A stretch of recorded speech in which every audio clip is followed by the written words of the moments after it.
Good morning. Yes, so we're all welcome to the Vaccine Virtual Summit 2023 version. It's my honor and privilege to welcome everyone. To start this meeting, I'll first like to say a very big welcome to everyone that is in attendance.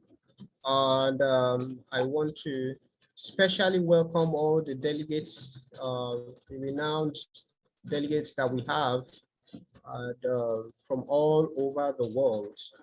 This is a major event that we expect people from, these 7 different countries to join. But this is Nigeria. This is Preventive Health Nigeria. My name is Adekola Ujola, and I want to welcome you especially. So to start this, can I please share my slides? Or Stephen, are you going to share for us?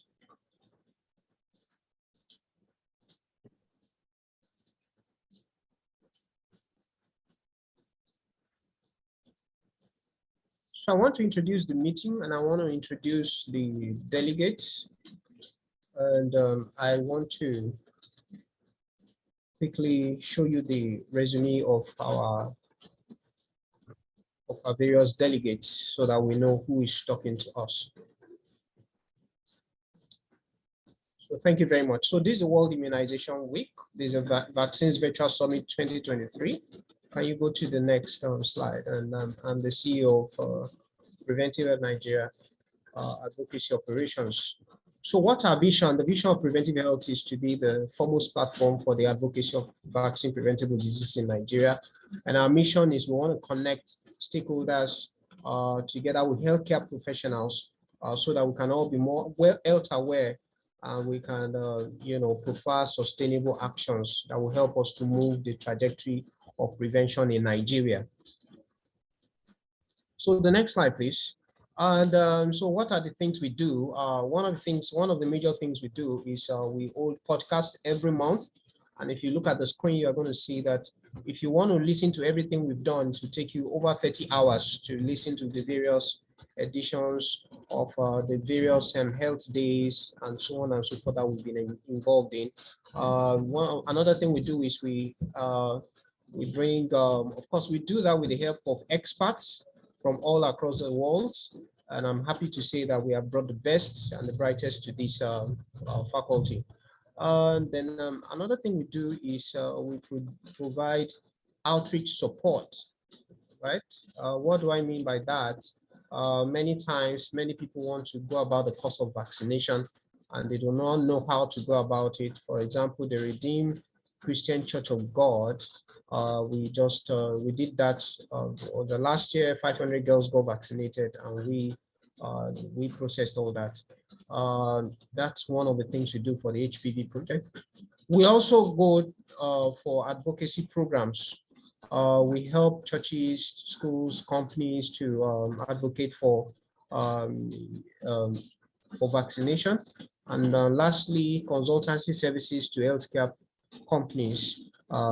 We've done that for different companies and different pharmacies and so on and so forth. And the list goes on and on. Very importantly is the fact that when many people that want to set up vaccination units, vaccination centers and so on and so forth, they need to know how to do it. And we help them to put that together. So the next slide, please. Let me just intimate you with the World Immunization Week. The World Immunization Week is a WHO initiative. The goal is to help more people to be protected. It started in 2002. The next slide, please. And the big catch-up is the theme for this year. What are we focusing on? It's all about the statistics shows that over 18 million children in 2021 did not take a single dose of the DTP. In countries, advanced countries like US and UK, diseases that have become a thing of the past have started reimagining, like measles and so on and so forth. In Nigeria, here we had the diphtheria outbreak in the first quarter of the year. So that is a very, very big red flag. And so there is a compulsory need for us to come together to look at how we can change this trajectory so that we don't go back to the days when there were no vaccines. So a lot of gains have been achieved. We don't want to go back to the dark days. Yeah, the next slide, please. So what are the objectives of this summit? What we have done since 2021 as Preventive Health Nigeria is to keep holding this summit to bring stakeholders together, and we have brought consistently. This faculty has been maintained for the last 3 years, and I'm very proud of them, and I know you are too, and you will be more. Professor Richard Adegbola is a world-known expert. I'm going to read his resume shortly. And Famkilani is also, he's a supranational expert. We know he's gone through. You're going to see his bio, so let me not preempt that. And of course, we have the vaccinepreneur. I would like to call her that. That's Mrs. Witch of May Central. So we've had this kind of faculty, and it's one of a kind in Nigeria. And I'm sure that by the end of today, you appreciate more what we've been trying to do. The summit has been attended by hundreds of HCPs, and that means we've affected thousands of homes and thousands of companies, and a lot of people have known more about vaccine practice through their HCPs that have attended in one capacity or the other. The next, please. So let me introduce the panelists. My name is Adekola Ujola. I'm a pharmacist of Fafa, where it's over 18 years, so let's just put it that way. I've served as a group product manager vaccines for GSK. I've launched Pravis Tetra, Twinrix Junior. Those are vaccines for measles, mumps, rubella, and so on, hepatitis, meningitis vaccines as Menvio. I've had value of vaccines training, and I've attended several conferences and brought the home version of the Human International Papilloma Virus Conference. Also, we facilitate, the Preventive Health Nigeria, and we have audience in over 15 countries. We facilitate also the vaccination in the business context. We do that for pharma organizations and so on and so forth. So that's me in a nutshell. Yeah, let me read the bio for Prof. The next slide, please. So Professor Richard Adegbola, MSc, PhD, FIMDS, FRC Part, FRCP, Honors, FAS, FAS, FAMED-S, is a research professor and consultant at the NIMA, that's the National Institute of Medical Research, Lagos. He is an independent consultant in immunization and global health. Presently, he's a consultant and research professor at the National NIMA. Okay. He has worked in pharmaceutical industry, philanthropy, academia, diagnostic microbiology across 3 continents. His previous positions at different periods for more than 3 decades include Global Director Scientific Affairs and Public Health, GlaxoSmithKline, vaccines, that's in Belgium, Senior Program Officer and Lead for Pneumonia Clinical Studies, Bill and Melinda Gates Foundation, Seattle, USA, Professor and Head of Bacterial Diseases Research Program, Medical Research Council Unit at the Gambia at the London School of Hygiene and Tropical Medicine, was a Senior Lecturer and Head of Microbiology Unit at Lagos State University, Medical Microbiology Scientist, Department of Medical Microbiology and Parasitology at LASUT, or rather at LUT, Lagos University Teaching Hospital. He has written 6 book chapters, co-authored more than 250 peer-reviewed articles in the field of vaccines and vaccine preventable diseases. His work has attracted 43,863 reads, 21,477 citations, and you can access that on ResearchGate, and H index of 67, and an H index of 67. And that's a scope. You can access that on Scopus. All right. And the overall direction of his work is aimed at prevention of pneumonia and reduction of child mortality. Professor Adegbola has achieved many recognitions of his work, including honorary professorship at the University of Lancaster, that's England, admission to fellowships of the Royal College of Pathologists and the Royal College of Physicians. London, election to fellowships of the Nigerian Academy of Science, African Academy of Sciences, and Academy of Medicine Specialties of Nigeria. Professor Adegbola presently serves on several advisory boards of international scientific and global health organizations as member of the WHO Regional Immunization Technical Group, that's a RITAG, chair of advisory board of BATTAC, the Bacteria Vaccines Network, vice chair of the Scientific Advisory Committee of the European and Developing Countries Clinical Trials Partnership, chair of External Steering Committee, member of the AREF Program Steering Committee, Strategy Committee rather, vice chair of AREF Research, Development Fellowships Expert Review Panel, member of the Board of Trustees of Sabine Vaccine Institute, Washington, D.C., USA, member of the Trial Steering Committee, Shigella Human Infection Studies in Kenya, member of the Data Safety and Management Board, phase 2 trial of the trivalent salmonella conjugate vaccine versus placebo in sub-Saharan Africa.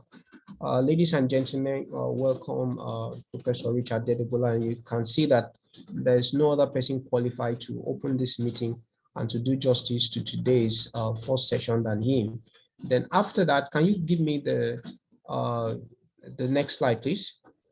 We have also in the faculty pharmacist Kilani, Raman Kilani.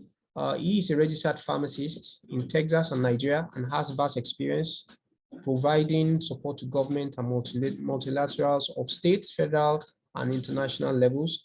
His last 2 assignments were BGMF Nigeria Country Office to finalize their supply chain strategy document, which serves as a roadmap to ensure that the foundation is aligned with Nigeria's supply chain, strengthening efforts, and most recently as senior technical advisor to that's the Clinton Health Access Initiative Nigeria on supply chain for all programs.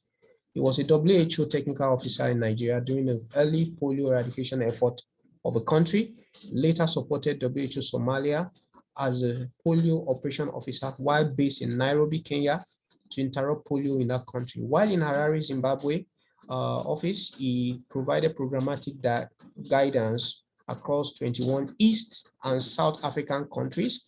He has also served under the Nigerian government as Director of Pharmacy in the Ministry of Defense and Director Procurement in the Federal Ministry of Lands, Housing and Urban Development. He's certified Public Procurement Officer and has served as an expert in multiple national and international committees on health systems, strengthening routine immunizations and supply chain logistics. So you can see the profile of Raman Kilani.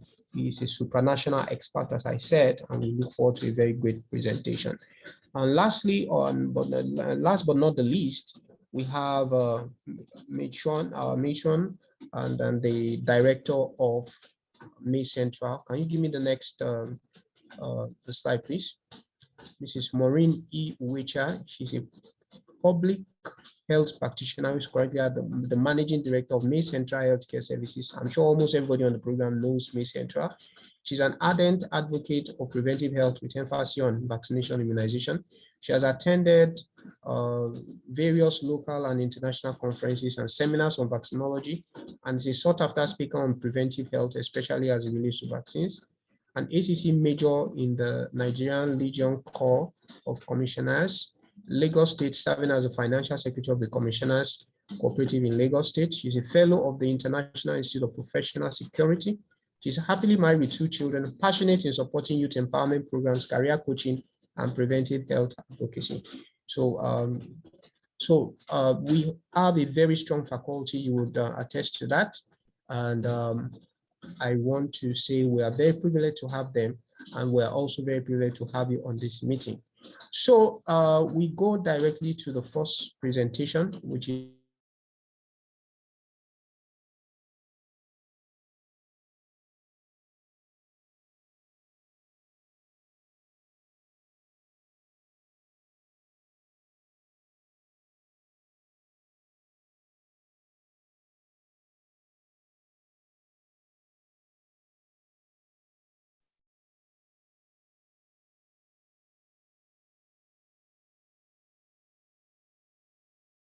Okay. We seem to have lost a caller. Hello? Wow. Hello?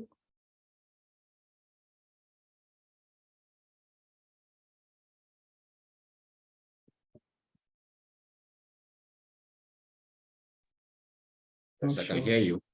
Oh, okay. Can I go on then? Yeah, I hope everybody else is hearing you. Oh, okay. So I'm sorry. Okay. So good morning and good afternoon and good evening, wherever you're hearing us from. Thank you so much, Mr. Wujola, pharmacist Wujola, for bringing us together again today.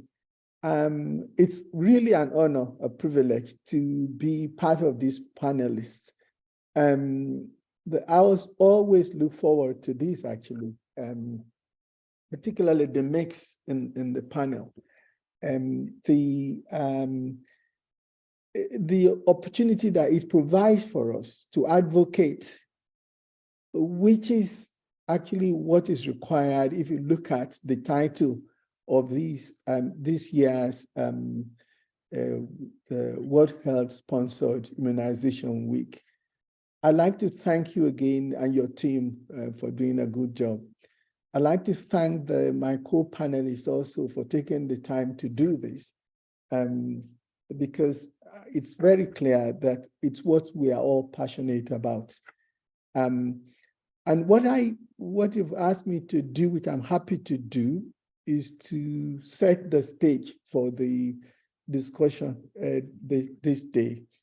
And so I will now talk briefly about the values of vaccine, and particularly relating that to the theme for this year immunization week, which is the big catch-up. The next slide, please. Yes. So this is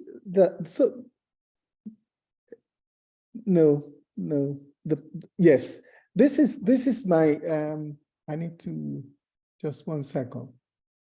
Okay, so this is the a statement that's probably known by many of us, of those listening to us. With the exception of safe water, no other modality, not even antibiotics, has had such a major effect on mortality reduction. And only clean drinking water actually rivals vaccination in its ability to save lives. If there was anybody with any doubt previously with regards to whether or not vaccines can save lives, I think COVID-19 pandemic reminded us all about what vaccine can do within a year or two. The next slide, please. Yes. But despite all of this, well, I guess the question actually I'm asking here is, why do we need to vaccinate? Why do we, how does it actually do, how do the vaccines do the thing that and they do, and why do we need them? One of the things that we need to do is that we know that the body tries to fight against disease time and again. And one of the things that vaccines do is to strengthen the body's natural immunity. And the other thing that it does is to stop the spread of disease and build community immunity. So that when you're vaccinated, you're not only protecting yourself, but because the germs that cause disease move from one person to another, you are also actually helping the community, as it were, to protect itself and to build that defense that is necessary to keep everybody alive and healthy. And the third one is to protect those not fully immunized and those who do not get full protection from vaccination. So that if we actually, all of us are encouraged to get vaccinated, and we get to a certain proportion in the community, then those who are not able to be fully vaccinated and will also get protection, again, because we are disrupting transmission. And finally, is to protect people too sick to vaccinate and protect people too young or too old to vaccinate, whether because somebody is suffering from one thing or another and it is not, there's contraindication of vaccination, or for one reason or another. Those also, so there's, in other words, there's both direct, if you like, and indirect benefits actually for vaccinating. Next slide, please. The next one, please. So how do vaccines work? Usually, you need to put into your body a fragment or part or whole, whatever it is, of the germ that is causing the disease. What you actually do with vaccination is mimic what happens when you get infected without getting sick, if you see what I mean. And so that you get the body ready and prepared if it's exposed at a later time or later stage to the same disease. So vaccines introduce safe amounts of antigens to the body. And I want to emphasize that the process of producing and manufacturing vaccine go through various stages to ensure that what you are getting, what you are putting into people's body, it is safe. It can stimulate or induce the response that we generate antibodies that can, and other effects that can actually protect people from getting disease when it's exposed to that agent again. And so this helps the immune system to recognize them as hostile when they see them again. So you mimic what will happen through an infection, so that the body is adjusted and have, if you like, the soldiers that are walking around, waiting to see if there's something like that they've seen before we appear again. And if they do, once antibodies are developed in the body to attack and any future exposure or future infections. Next slide, please. Next. So over time now, the vaccines have then been developed across many agents of disease, or for routine immunization of children, adolescents, and even adults, as we'll see later in terms of the passion.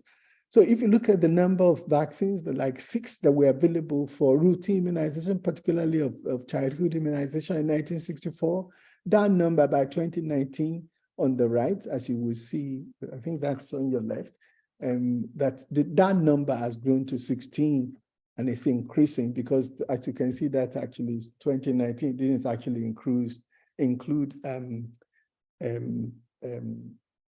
COVID-19 vaccine, and in fact did not actually include malaria vaccine, which, as you know, is now being introduced in some countries. Next slide, please.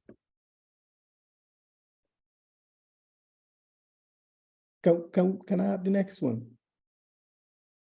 Well, and we are now actually talking, if you remember the immunization week last year, actually the attention was towards also expanding the scope to include other groups. So that we're now talking about a life course approach to immunization as a global dream that we take care of, apart from, because we have to move away from the idea that vaccines are just for children. You know, the vaccines aim at protecting people in pregnancy, infants and children, the adolescents, adults, and even the elderly. Remember, when you are very young, your immune system is just being developed, and you need to support and whatever as you grow older. And then the elderly too also need support to keep their head going as they get nearer the 80s and the 90s. The next slide, please. So how effective then is vaccination? And I've given examples here, as you can see.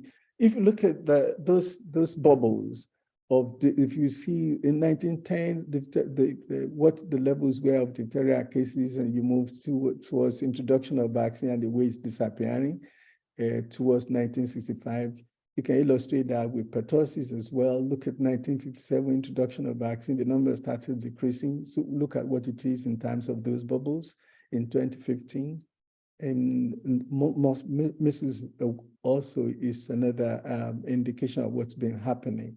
What you will see is that they are not completely eliminated, and in fact, as you will hear, I'm sure from pharmacist Kelani, that they are emerging again, and I think we had briefly from pharmacist with your last introduction that there's now diphtheria outbreak. There was diphtheria outbreak in Nigeria at some stage. Next slide, please.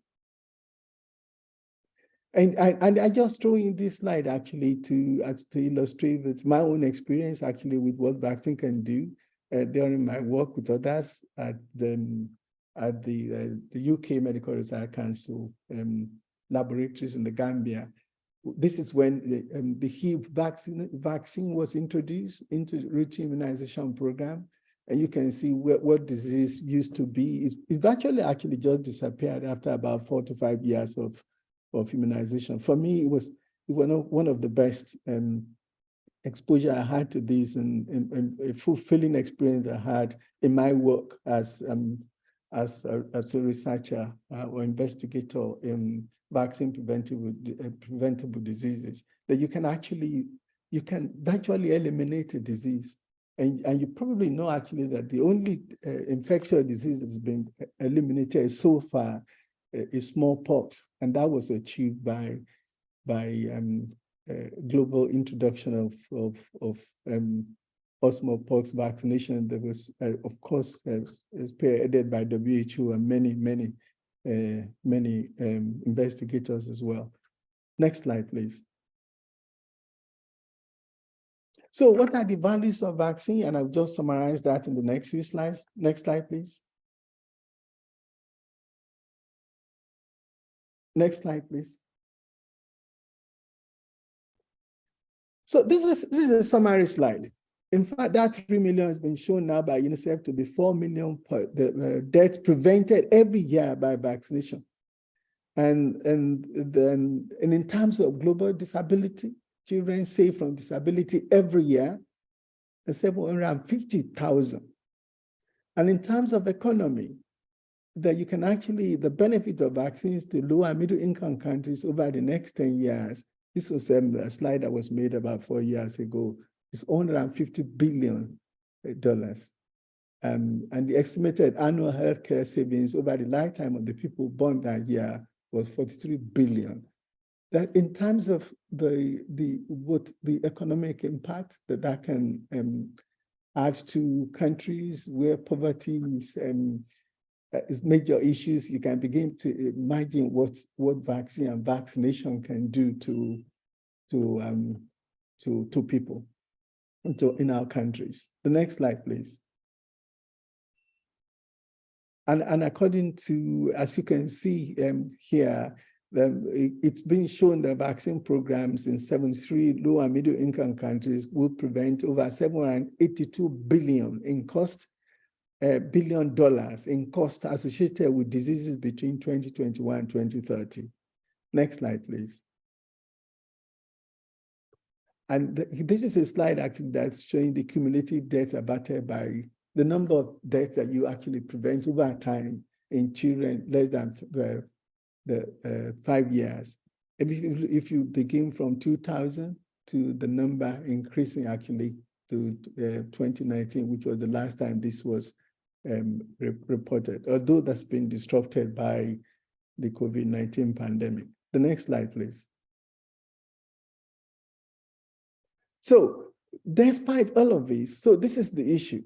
Despite all of these benefits that we know from our individual experiences and the documented efforts, in 2020, an estimated 17 million children worldwide were completely unvaccinated. against DTP, which is used as the sign of a marker of effective vaccination in the community. 17 million children, this is according to CDC, but also drawn from UNICEF and WHO support. And around 65% of those children live in 10 countries, 4 of them in Africa, of course, including Nigeria. The next slide, please. So please think about this as we go through this summit, which is not surprising actually why we need a big catch-up, because something is happening that should not be acceptable with regards to vaccine and vaccinations at this time. The next slide, please. This is a slide actually just made last night from a recent report from UNICEF. And it says, again, in fact, looking at particularly the impact of COVID-19 pandemic and childhood immunization, and the 67 million children missed out entirely or partially on routine immunization between 2019 and 2021. And you can see the figures actually for 2019 as 19.1, and 2020 at 22.9 million, and 2021 as 25. That is number of children in millions that are missing out in vaccination. And in fact, those that did not, the black figures, the columns, the black area in the table actually indicates those that did not get any dose of any vaccine at all. Yes, the next slide, please.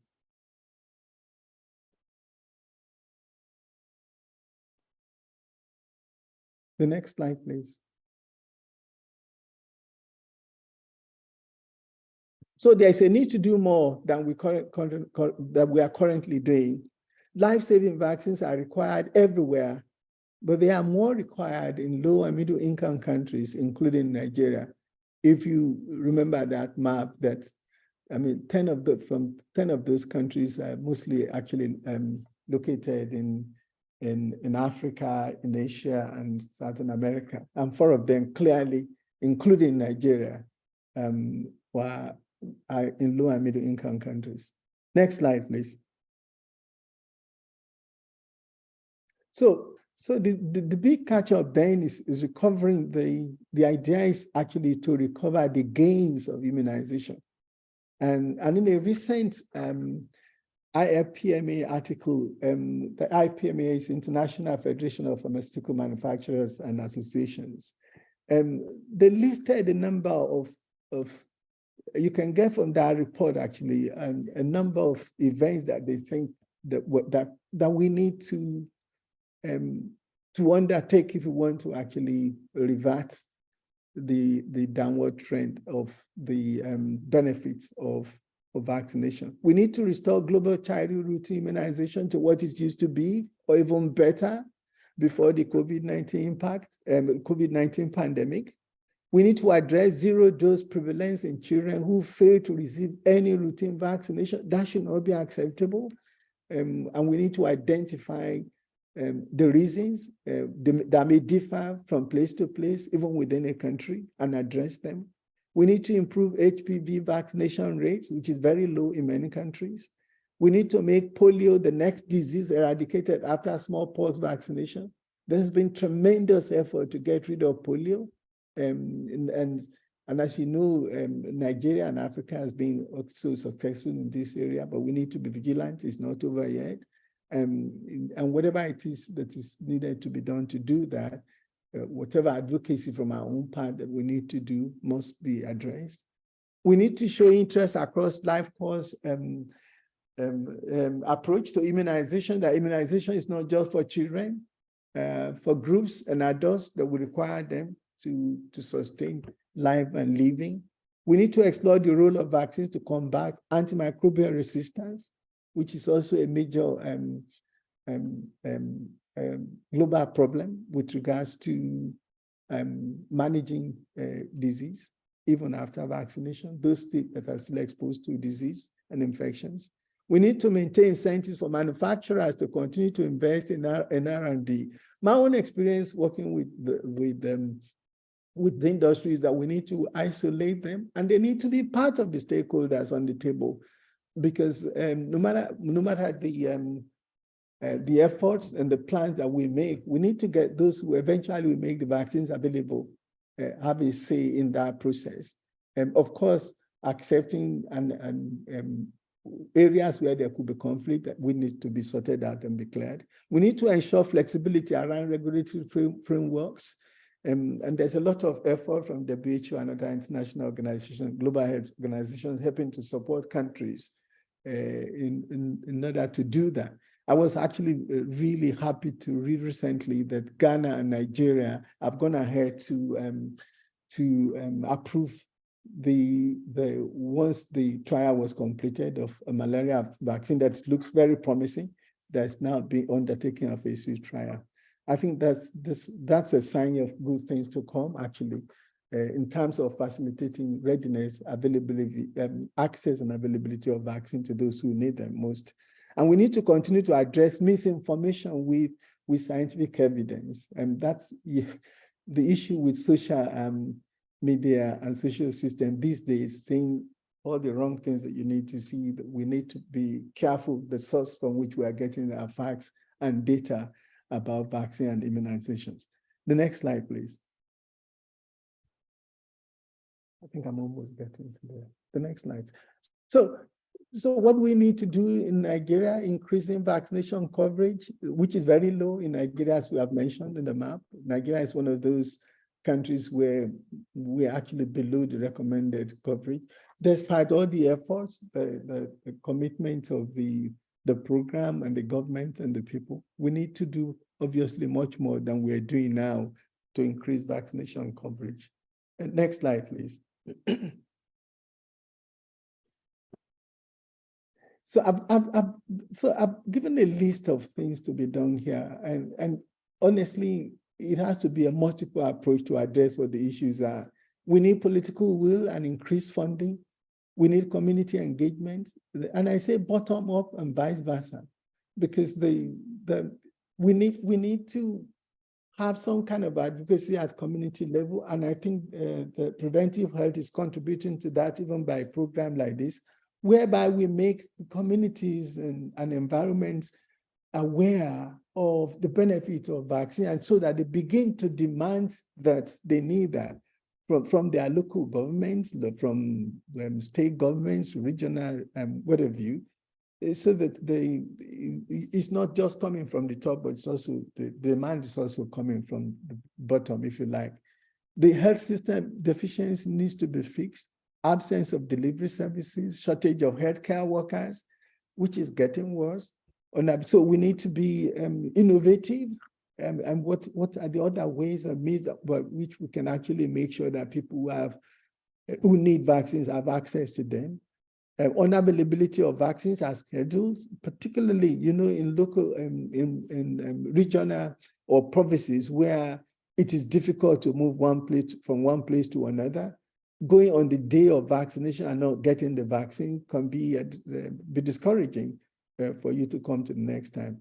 Vaccine awareness campaign and advocacy is crucial, that everybody is actually knowledgeable and aware about what vaccine can do to them, and they need to get them. Migrant immunization needs to be addressed, even in-country displaced people.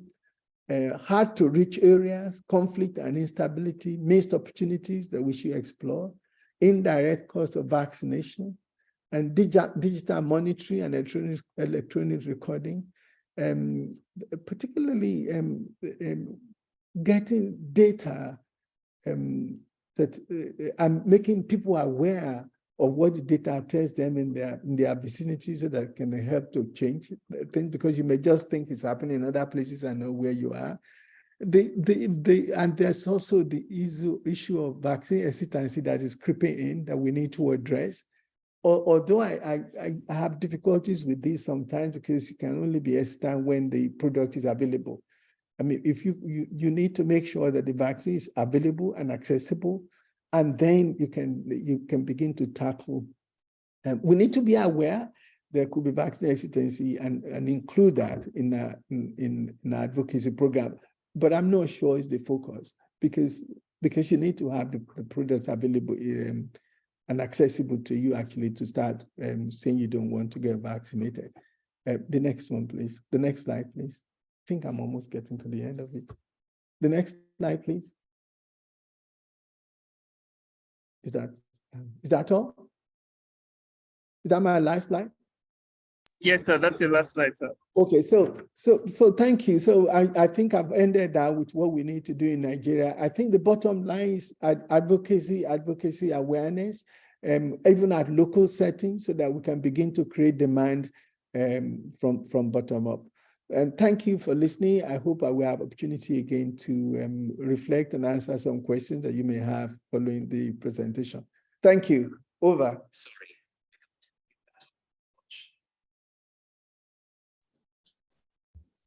Wow, that was a very, very wonderful presentation. I highlighted a few things, and I'm sure we'll go through them during the faculty review. Thank you very much for a very good job, Prof. As usual, thank you. We're really appreciative of that. Thank you, sir. You're welcome. You're welcome. So I would like to bring up Farm Raman Kilani for the next presentation. Let's see what this translates to locally here in Nigeria. What is the data looking like, and how do we make use of the data and apply it to what Prof has already put in motion? So over to you, sir.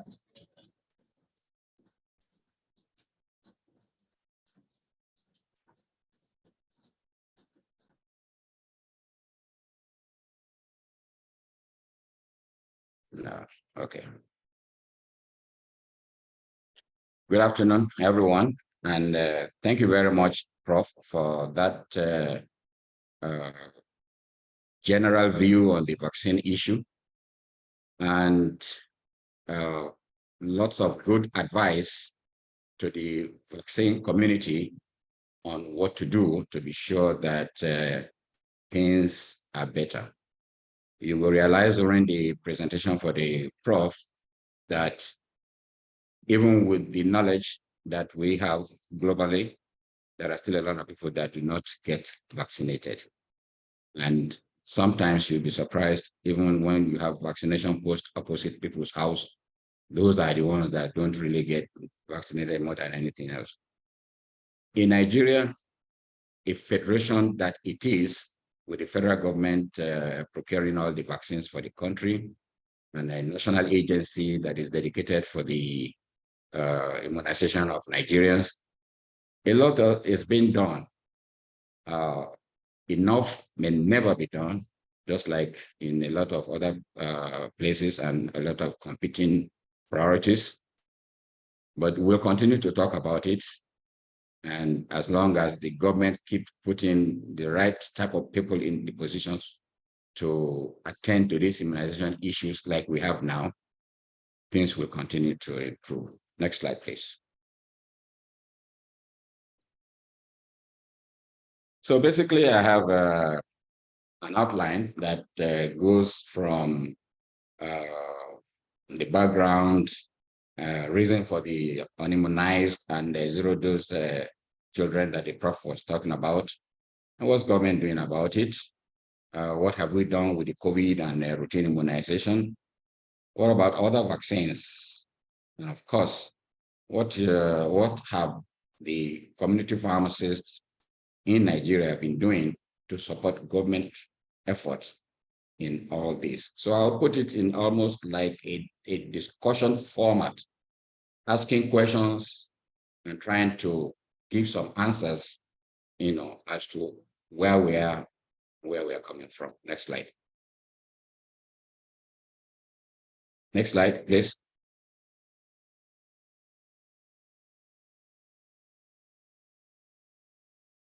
So basically, for the background, Nigeria joins the rest of the world, in what Gavi called the Gavi 5.0, which is the the framework from 2021 to 2025.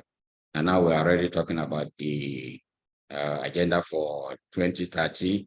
And to be sure, basically what it says is that no one should be left behind. Everyone should be immunized.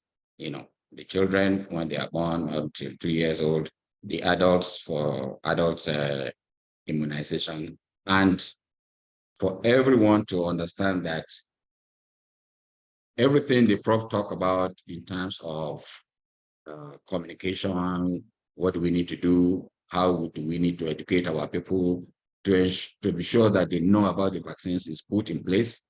Then the supply chain issue coming from a good data availability, forecasting, procurement, distribution, and the rest of it.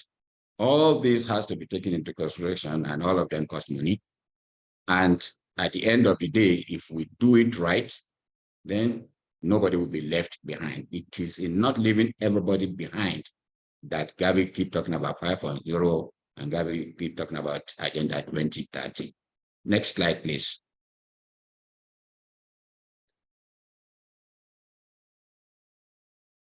So the DPT coverage has gone drastically down, especially from the beginning of the COVID. So the data, like you can see on the right side, shows how the DPT-3 coverage has reduced drastically from 2019 to 2022 and up to now, and that is responsible for the outbreak that we have in Nigeria and several other countries. Everyone can talk to the issue of what COVID has done, you know, in terms of disruption of the health systems, especially since 2020 to 2025. And then, so we ended up, you know, having about approximately looking at, depending on which data you're looking at, about 25 million children missing out on vaccination. So for the unimmunized, which we now call the zero dose, this increased by 5 million in 2021 compared to 2029, you know, going from about 13 to 18 million. You can see on the graph with the DPT1 and DPT3, how it keeps the coverage keep decreasing from 2019 to 2021. And that is the period when the whole world was fighting a pandemic. So we know what was responsible or what is responsible for it. What we are doing now, it's what WHO is talking about. The big catch-up is on. The government is doing a lot in order to tackle this. And I'll talk a little more about that as we go on. Next slide, please. Next slide.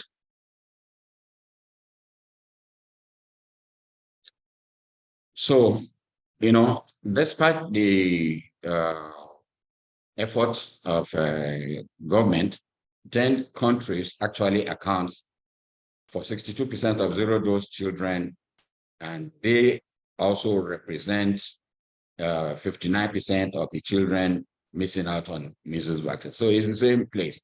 And in Africa, well, globally, Nigeria ranks second for the zero dose, for those who have not taken the DPT, only second only to India, and we're actually the worst one for the measles. Now, the other countries that are part of this in Africa, Ethiopia, DR Congo, and Angola. We don't want to be part of that. We know sometimes it has to do with our population, and sometimes it has to do with a lot of other things other than population, data issue, resources availability, competing priorities, and all that. But these are the facts. You have 10 countries account for 62% for the zero dose, and almost about all the same countries account for 59% of the children that are are out on measles vaccines. Next slide, please.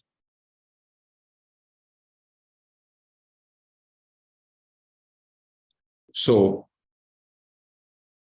What may have been responsible for this is very simple. I have given 5 reasons here. They may have been even more, but at least looking at this, is the first thing is whatever we need to do about ensuring that everybody and nobody is left behind, everybody is immunized and everything's okay, is the issue of data. Data availability, to be sure that we have a good decision on where to catch the people that are going to be immunized. Whatever we need to do about that, and the government is doing a lot in order to be able to be sure that we have the data to do this. Then sometimes when you don't have enough data, some of the states or the communities ended up going to areas maybe where they should not, have been able, maybe that they should not have gone. After you have the data and you know where you need to go, you need resources to be able to do it. I said it at the beginning. You need resources, to do the right things, planning, forecasting, procurement, and the rest of it up to distribution and last mile delivery, actual immunization, and going back to the beginning again. We have a lot of people that are supporting in Nigeria. Federal government is the one that procures for the country, but sometimes there is not sufficient coordination among all these people. More needs to be done to be sure that we don't have to repeat what others have done, and federal government gets the full benefit of what is being brought in to support in the name of supporting the country.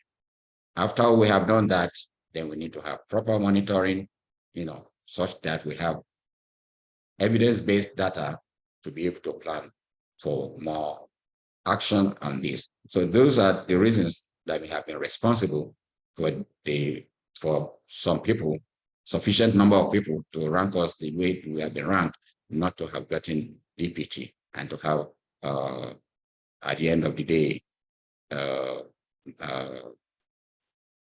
some issues with the DPT outbreak in Nigeria. Next slide, please.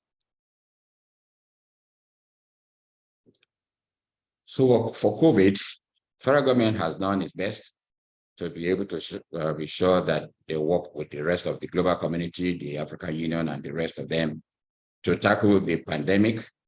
And while doing that, different types of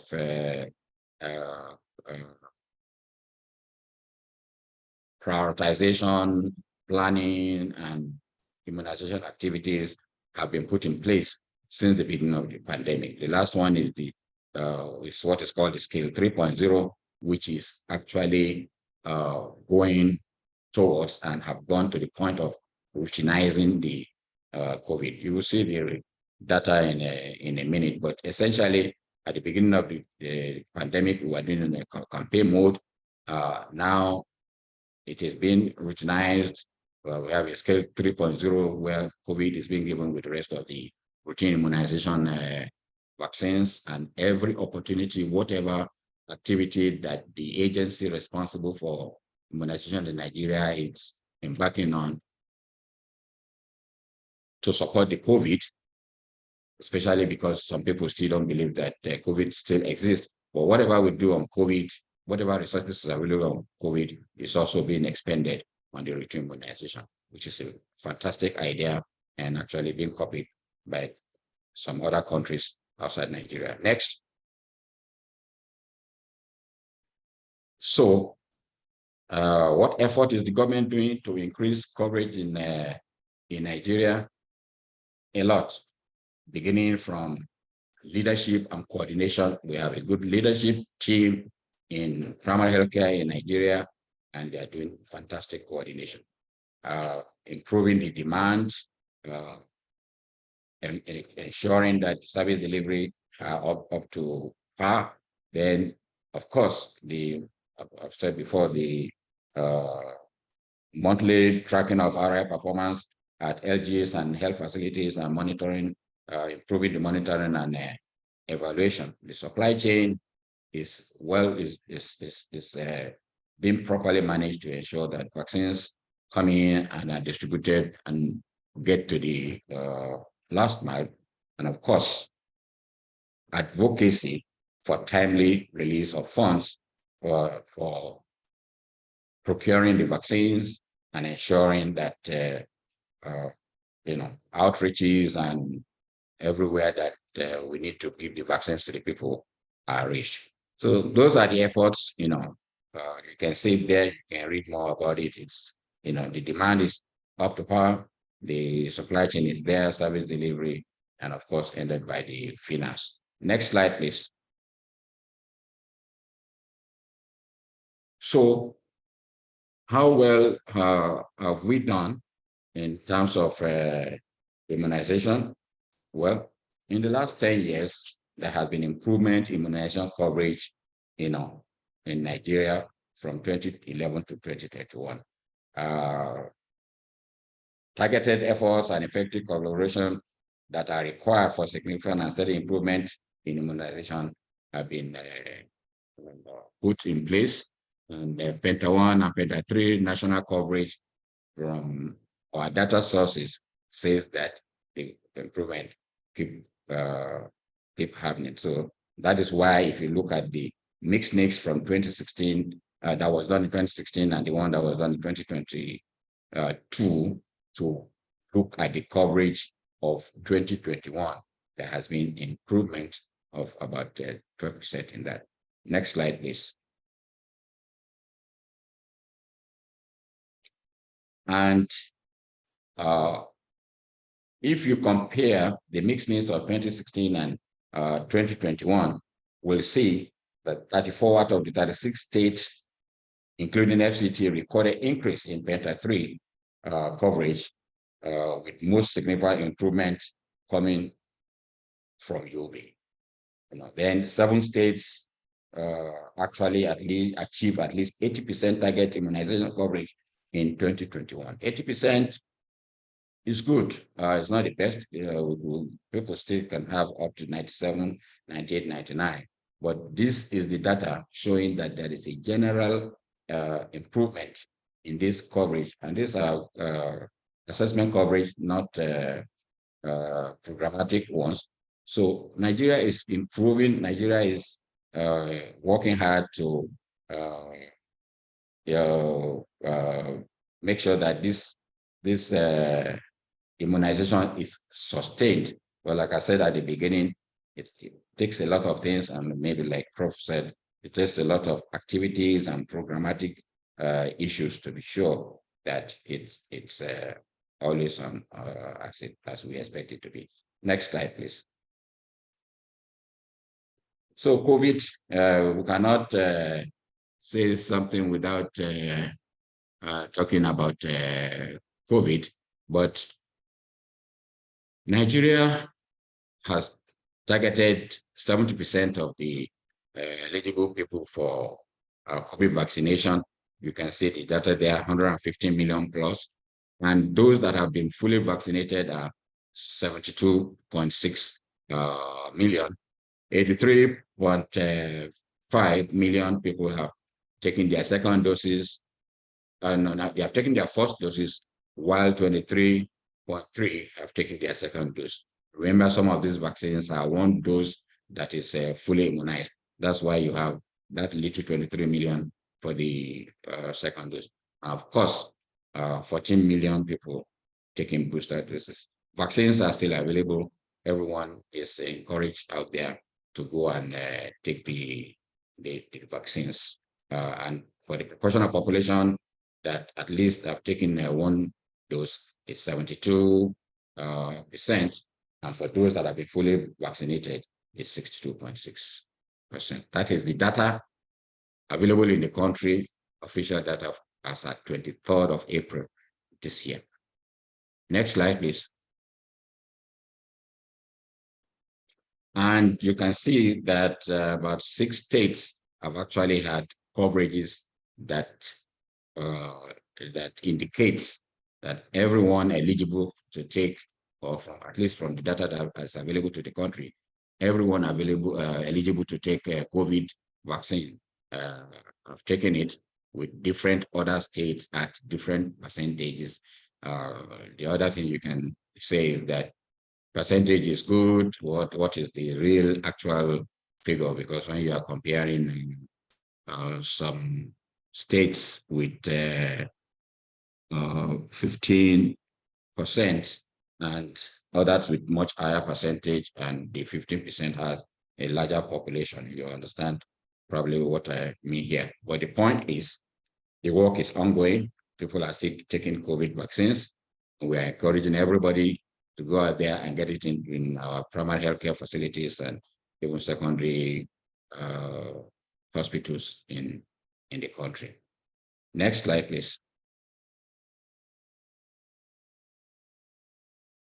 Next slide, next slide. So new vaccines, apart from COVID, apart from our routine immunization, are being introduced in the country. Here you can see Nigeria introduced vaccines in last year, and coverage. We currently have 35% coverage across the states, as opposed to what we have, 40% that we have targeted in the first year of introduction. If we have 35% now, we're in April, and we are going to 40%. Definitely, we are going to get there, with the highest being in FCT and some states like Ekiti and Bayelsa still struggling. But Rota vaccines are out there, that have been introduced in Nigeria, and it's free from our primary healthcare facilities. So let everybody go and get it. Next.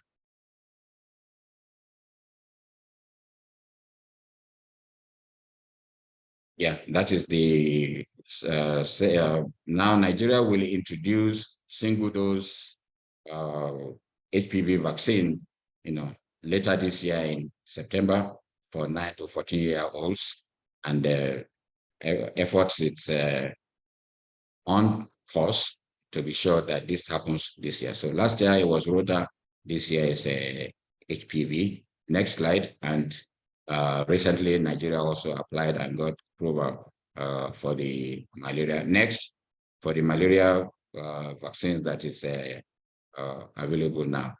Next slide. Next, talked about this.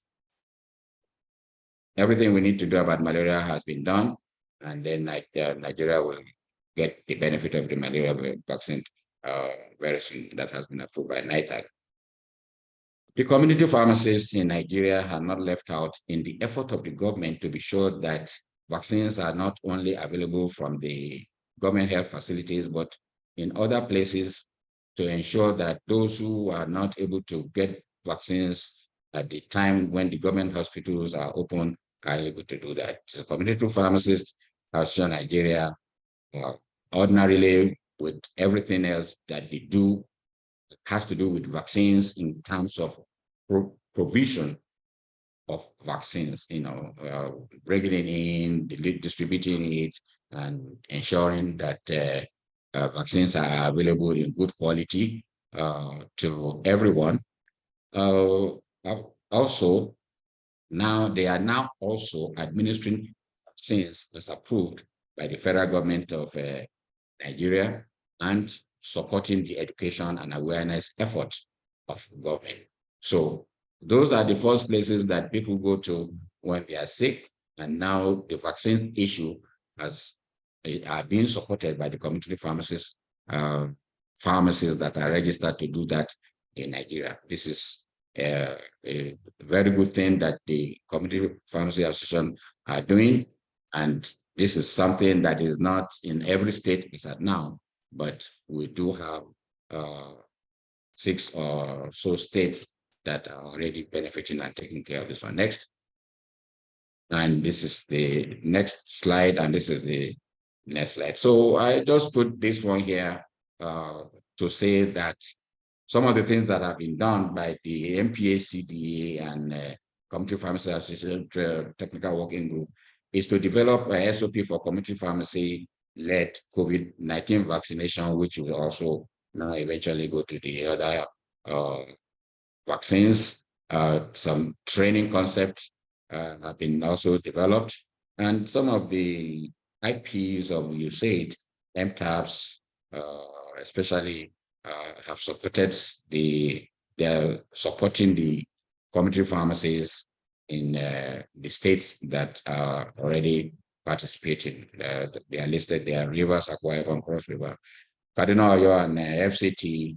And so the Community Pharmacy Association have identified, following guidelines, those who are able to give the vaccines in their pharmacies, and it is ongoing. The MTAB, like I said, are also working with other organizations that supporting the government for the COVID vaccination. And like I said, whatever we do for COVID, we make sure that the routine immunization is carried along. So you will see, is it enough? Maybe not. Is the effort still continuing? Yes. And like I said at the beginning, it's about a federation of states called Nigeria, where the federal government does its bits and the states are supposed to do their own, and being supervised, supported from the center, and continue to increase. Especially we can see from the data from the mixed mix of 2016 and 2022 that there has been improvement, as we go along. Thank you very much. That is the last slide for today. Over.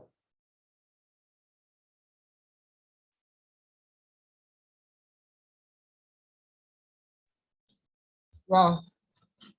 Thank you so much, from Kilani, once again for the very enlightening and data-packed presentation. This is much appreciated by everybody on this call, I must say. Thank you so much, sir. And I know that when we go into the faculty discussion, there are a few things that have penciled down that we will shed more light on, most likely. Thank you very much, sir. Good job as always.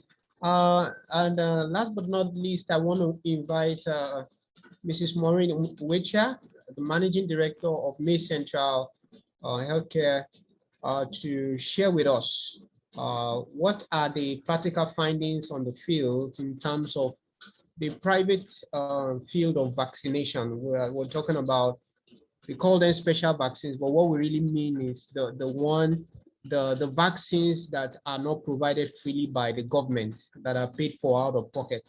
So she's an expert on that, and I want her to just give us the overview of what has happened in the last few years. And she will also give us some testimonials as we begin to round up. Thank you. Over to you, Ma. Thank you very much. Good afternoon, House.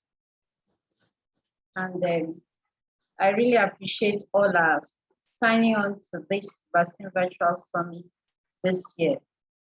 I really want to thank you, panelists, Professor Gola for the in-depth, and then pharmacist Kelani for the in-depth on the data.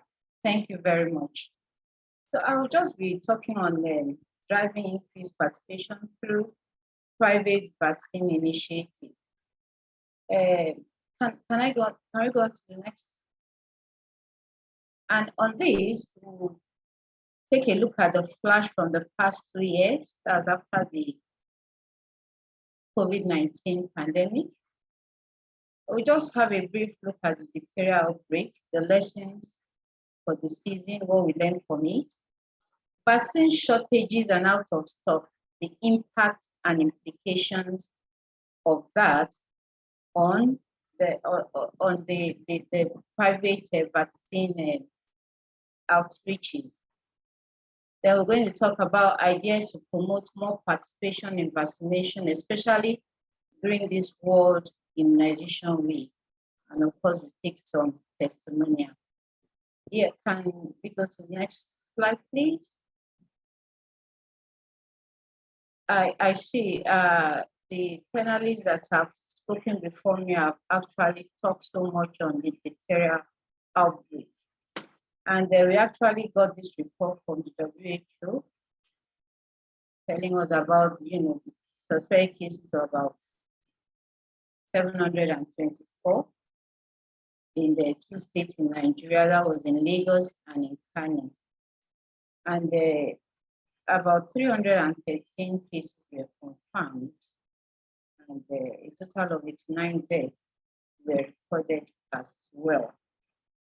And if you can, from the discussion we had so far, diphtheria actually is one of the vaccines, the earliest vaccines that we have had so far. And yet, we had this outbreak in the last 1 year. Can we go on to the next slide, please?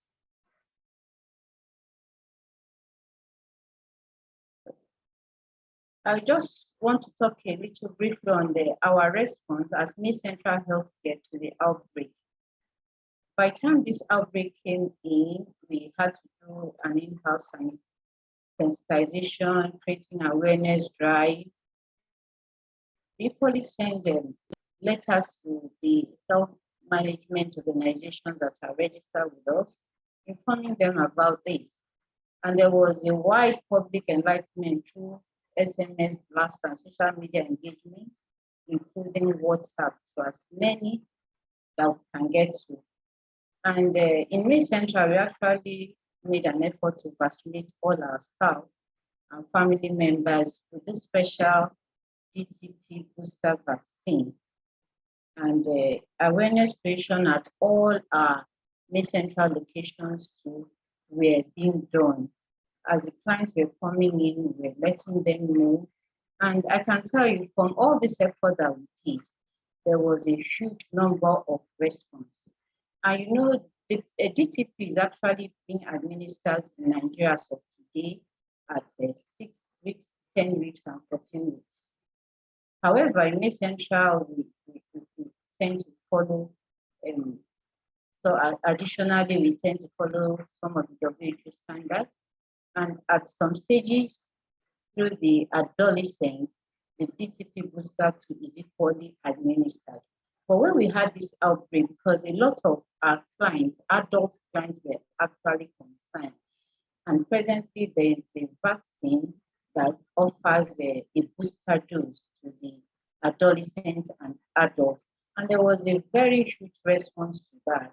We even had a call, yes, an organization had to call because some of their principal partners were being affected, and they had to give a call, do we have this particular vaccine, which we had to, respond, and they were vaccinated. Next slide, please.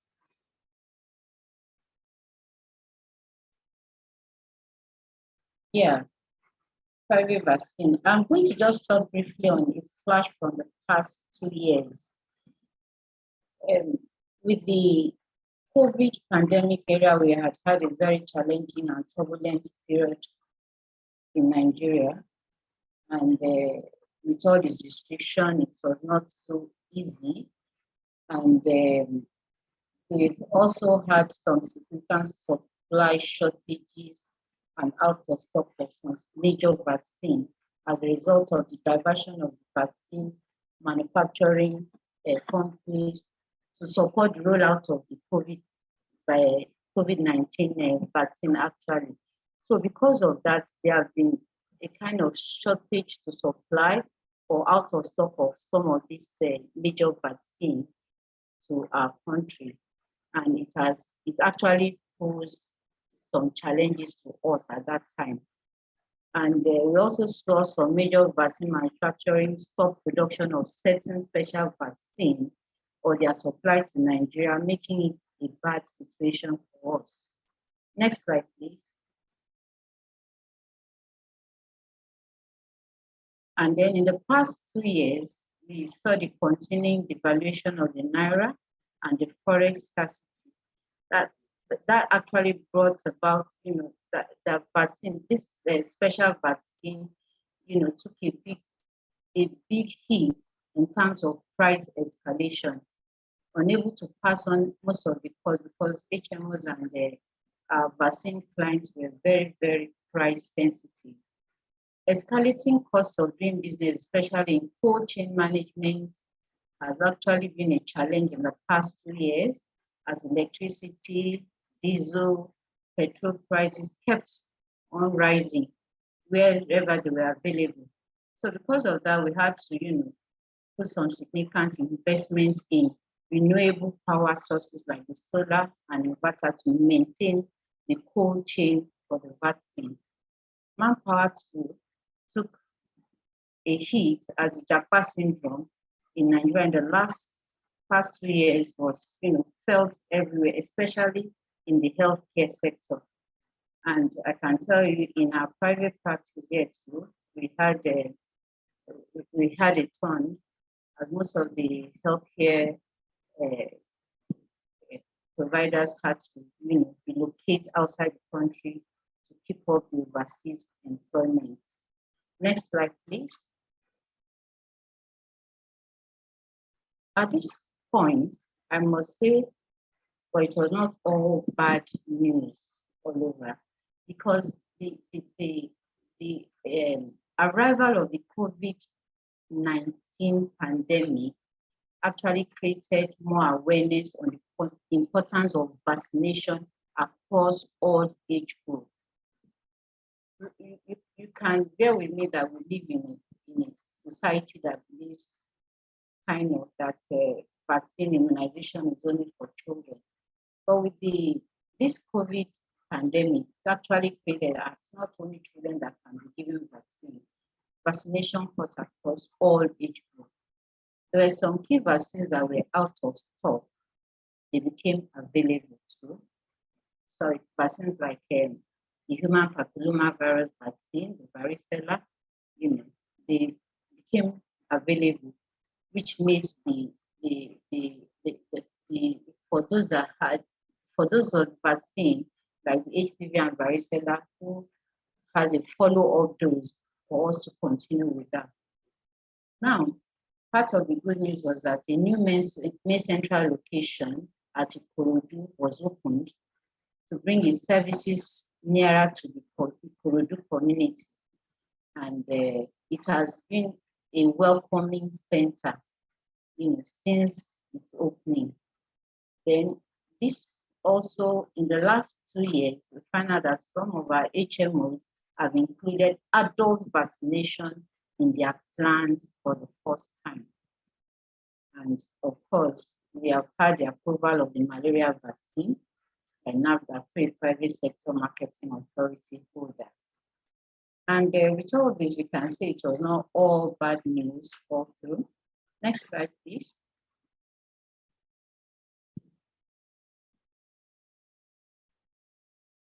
So I'll just briefly talk about vaccine shortages and out of stock supply, the impact and implications. We could not actually complete the follow-up vaccinations for multiple dose vaccine regime, thereby creating huge gaps. I remember we had an outreach to vaccinate about over 500 girls with HPV vaccine. It was during this time that we had shortages, out of stock supply, and we were able to give the first dose, some the second dose, but the third dose. But however, we were able to rectify, because much later the vaccine came available and we were able to complete that project. There were increased vaccine hesitancy as unavailable stocks created more uncertainty for users. Imagine a client that say, "Oh, I'll take the varicella vaccine, given the first dose," and when the second dose was due, only to find out that the vaccines were not available in the country. It actually created so much uncertainties for our users.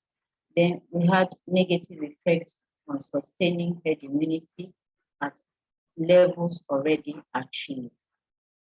But with that, though it was a big impact, on us, but with the availability of the vaccine, we're able to pull through with that.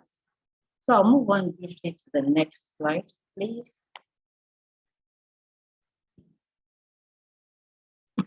And basically, the essence of this summit is to promote more participation in the immunization, especially during this World Immunization Week celebration. And for us, we try to, put some things together to see what else we can do to promote more participation. And I can see a change in government policy to focus on driving continuous awareness on the importance of vaccination across all media channels might help. Ensuring that the Health Maintenance Organization and the National Health Insurance schemes include special vaccines in all their plans might actually help so as to reduce the extent of citizens trying to pay out of pocket for this vaccine. Mobilization of organizations, including religious bodies, to drive immunization messages at all stages might help as well. Then securing the buy-in of HCPs to vaccinate themselves and to influence others to do so in all the communities where they are engaged. As HCPs, healthcare providers, we ourselves, we need to buy in to get ourselves vaccinated and members of our family, and then encourage the people that are around us to get vaccinated. Also, the government and the Central Bank of Nigeria to make the forex readily available as a matter of urgent national importance to bring in special vaccines. And also thought about appointing notable citizens and influencers as vaccine ambassadors. And by the time we engage notable citizens and influencers like the entertainers in the music industries, and telling them to be ambassador of vaccines, it will drive acceptable message to the mass majority, to the masses. Next slide, please.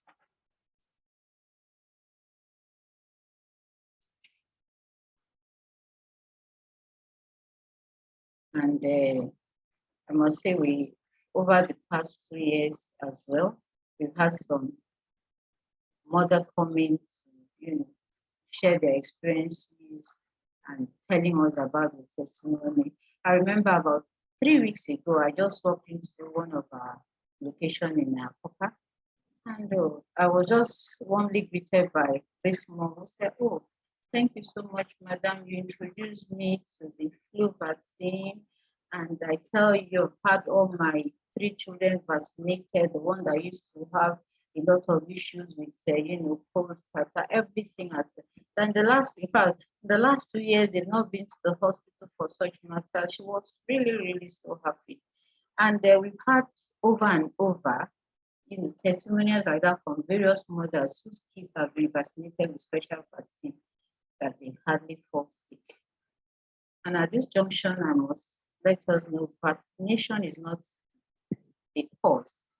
I can say it's an investment in the health of the people we invest to, either our children, our family members, and even the community. Is a worthy investment. Next slide, please.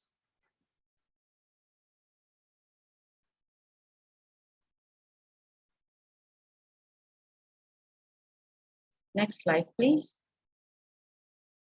I would just like to conclude here that, we had this Marina Meyer, a mom, and she said, I quote, "I vaccinate my kids because I believe in providing them with the best healthcare possible.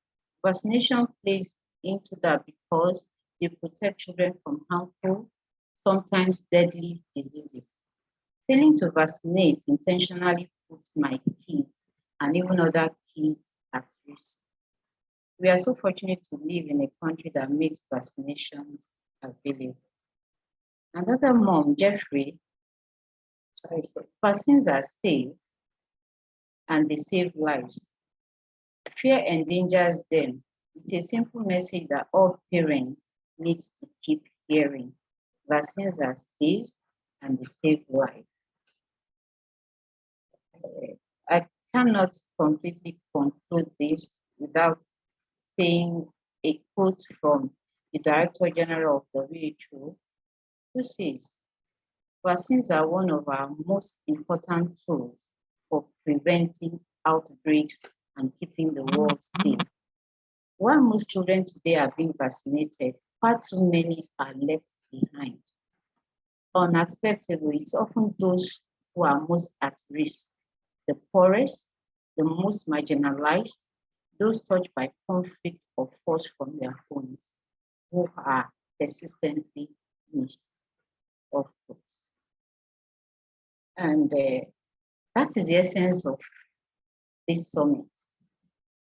We need to keep hearing, we need to keep talking about it.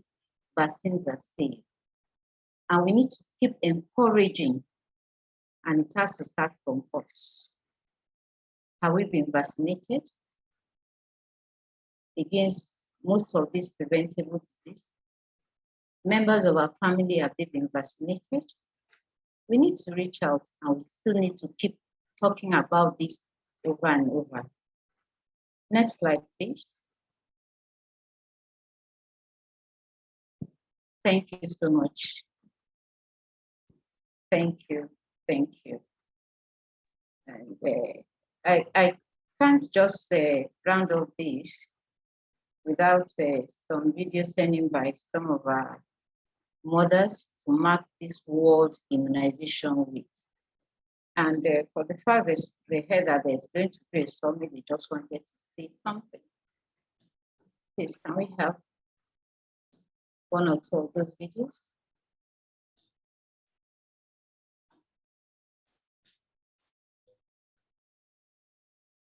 Happy World Immunization Week, everyone.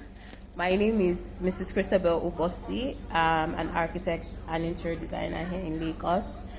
I literally heard about I sought May Central out. I had just given birth to my first daughter, and the hospital at the time said that the week I had given birth to her, they were going to give BCG the next week, so I should come back. And I just thought to myself, that's not convenient. So I searched on Google and I found May Central, the one in Yaba at the time. So I went there and my daughter was given the vaccine, and then the lady, sweet lady, told me that a branch was opening in First Stack, and because I live closer to First Stack, she recommended it, and I've used it ever since for my 3 kids.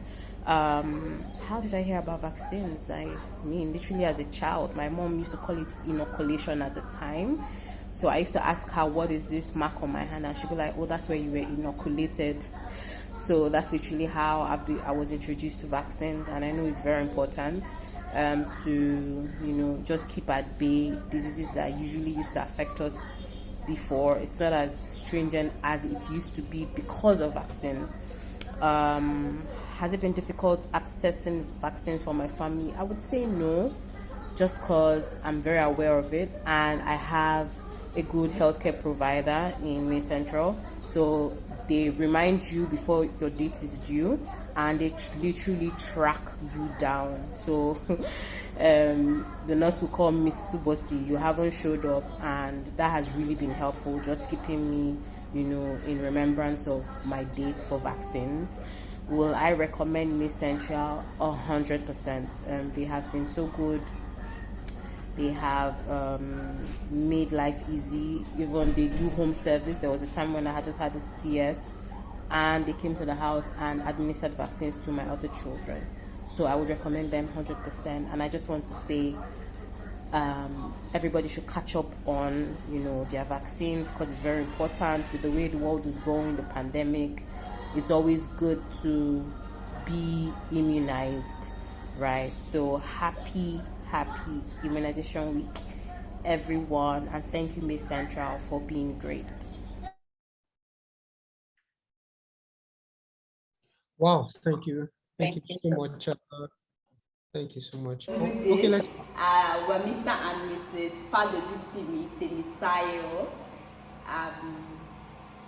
Yeah, we had about May Central Healthcare through our HMO plan, and ever since then we've been using May Central Healthcare. The flu vaccine, we heard about the flu vaccine from May Central Healthcare, and yeah, we paid for it. We were told about the benefits, the advantages, and why we should take it, and we paid for it, and we were given, and yeah, we were protected from the flu disease. And no, it wasn't difficult accessing the vaccine because the vaccine is readily available at May Central. Of course, we will recommend May Central to family, friends, and colleagues because they have very good customer service. Their staffs are very friendly, and yeah, they attend to their customers awesomely. So yeah, we recommend May Central. So yeah, thank you. Wow, that's very, very enlightening and very informative.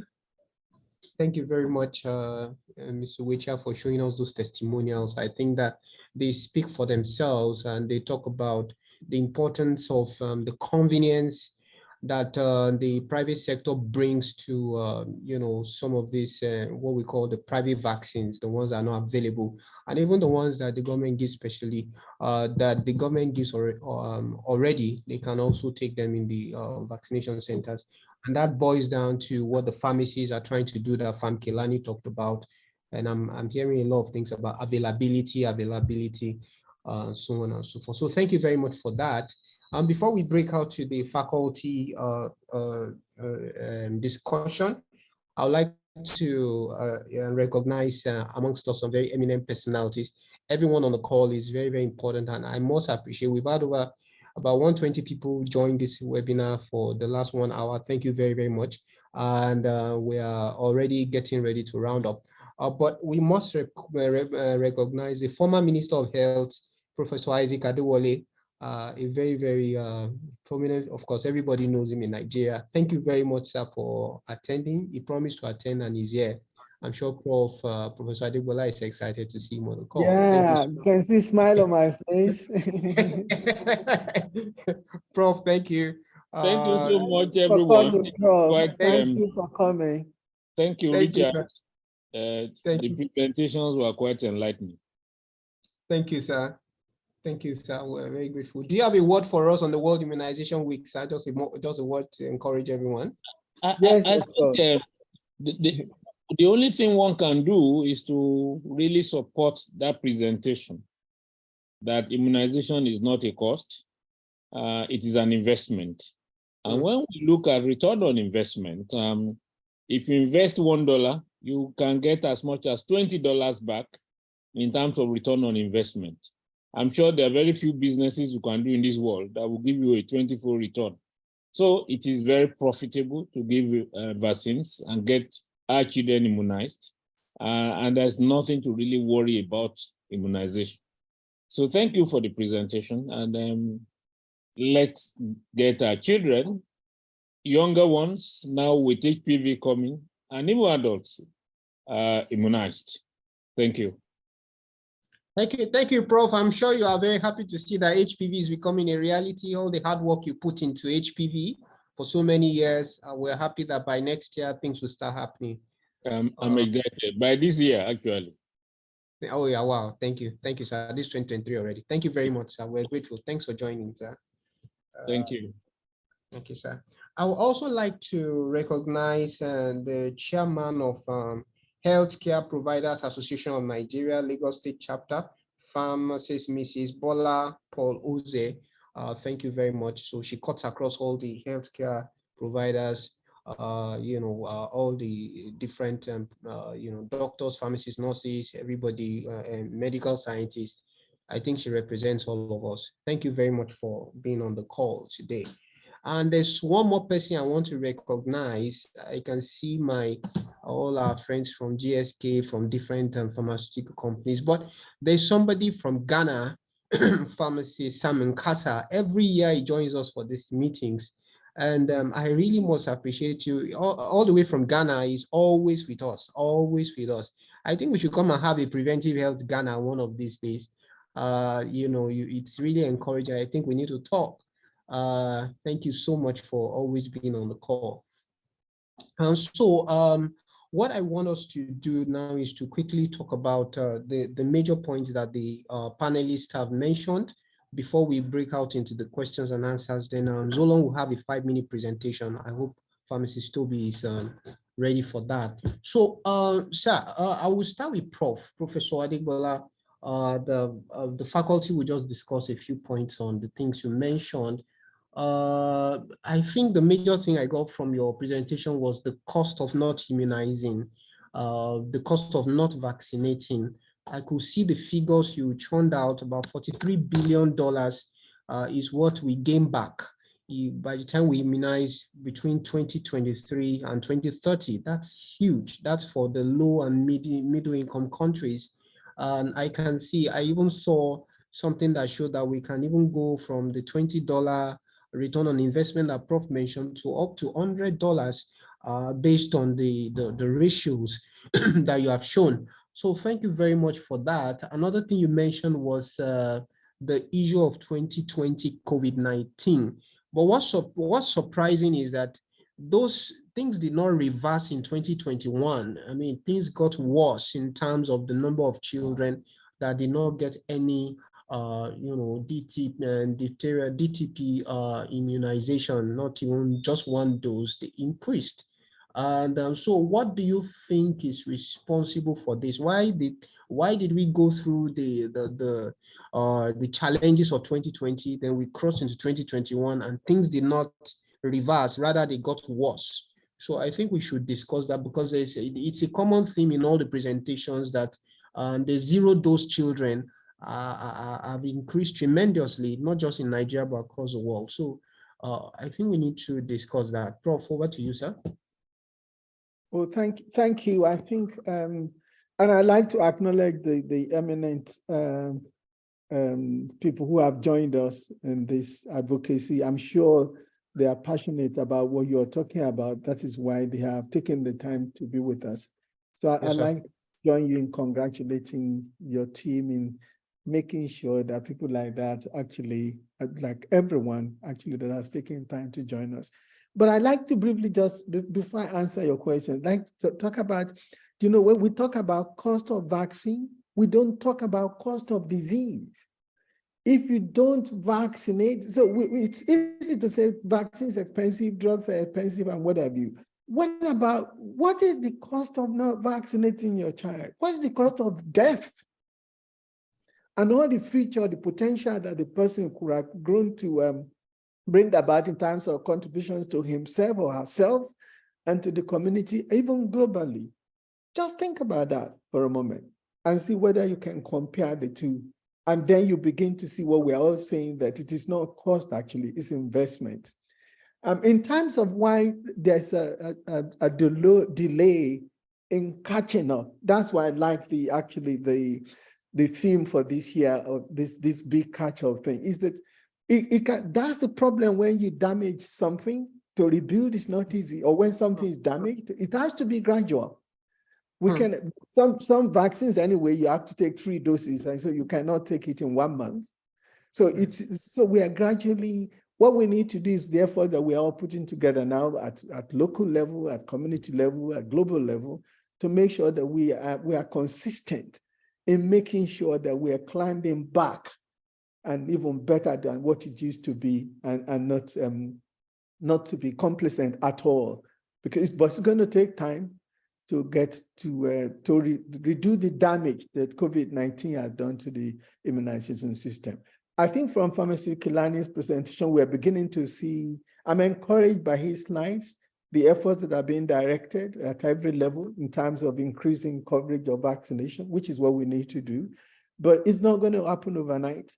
And we have to be persistent, and the WHO and the other global UNICEF are leading that, making sure that we talk about this all the time, and talks is followed by action.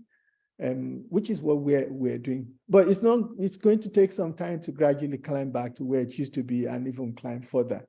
But we cannot look back. We have to keep on looking forward. Thank you. Over. Well, thank you very much, sir. So I will invite Famkilani to say one or two things about that.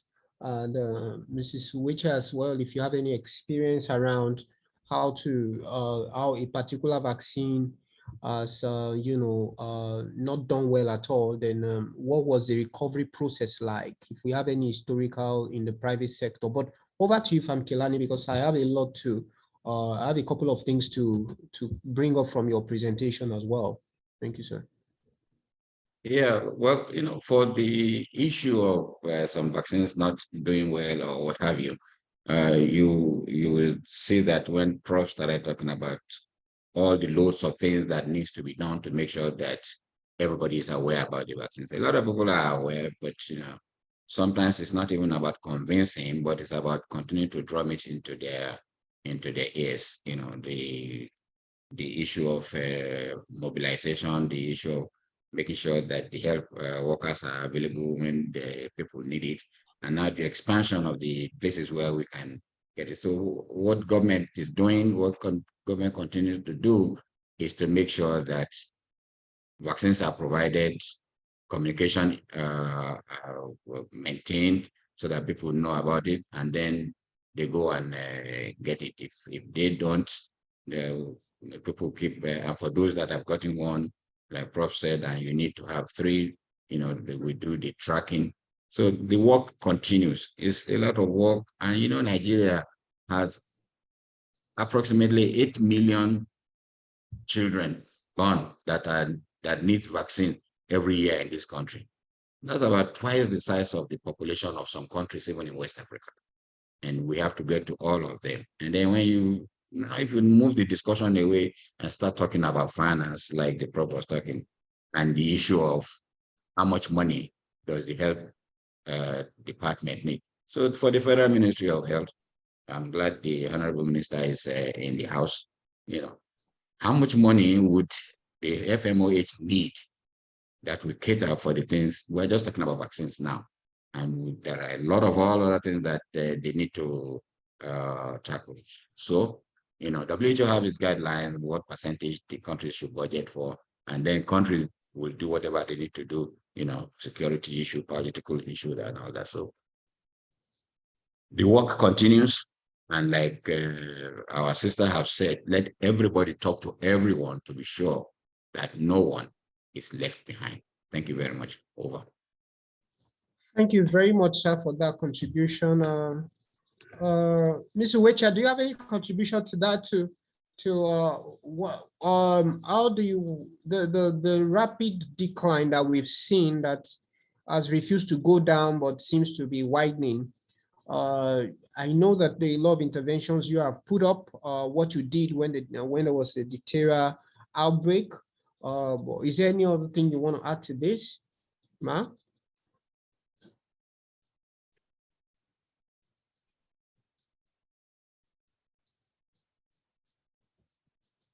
I think you're still muted, Ma.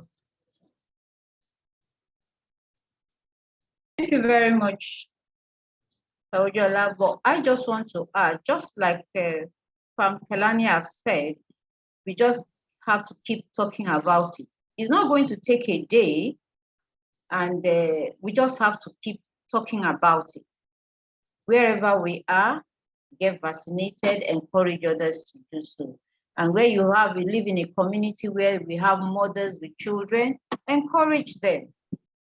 Have you taken your baby to the health center? Has your baby been vaccinated? We just keep talking about it and we'll get it done. All right. We have a vision heading to 2030, and I know we'll get there. Thank you very much.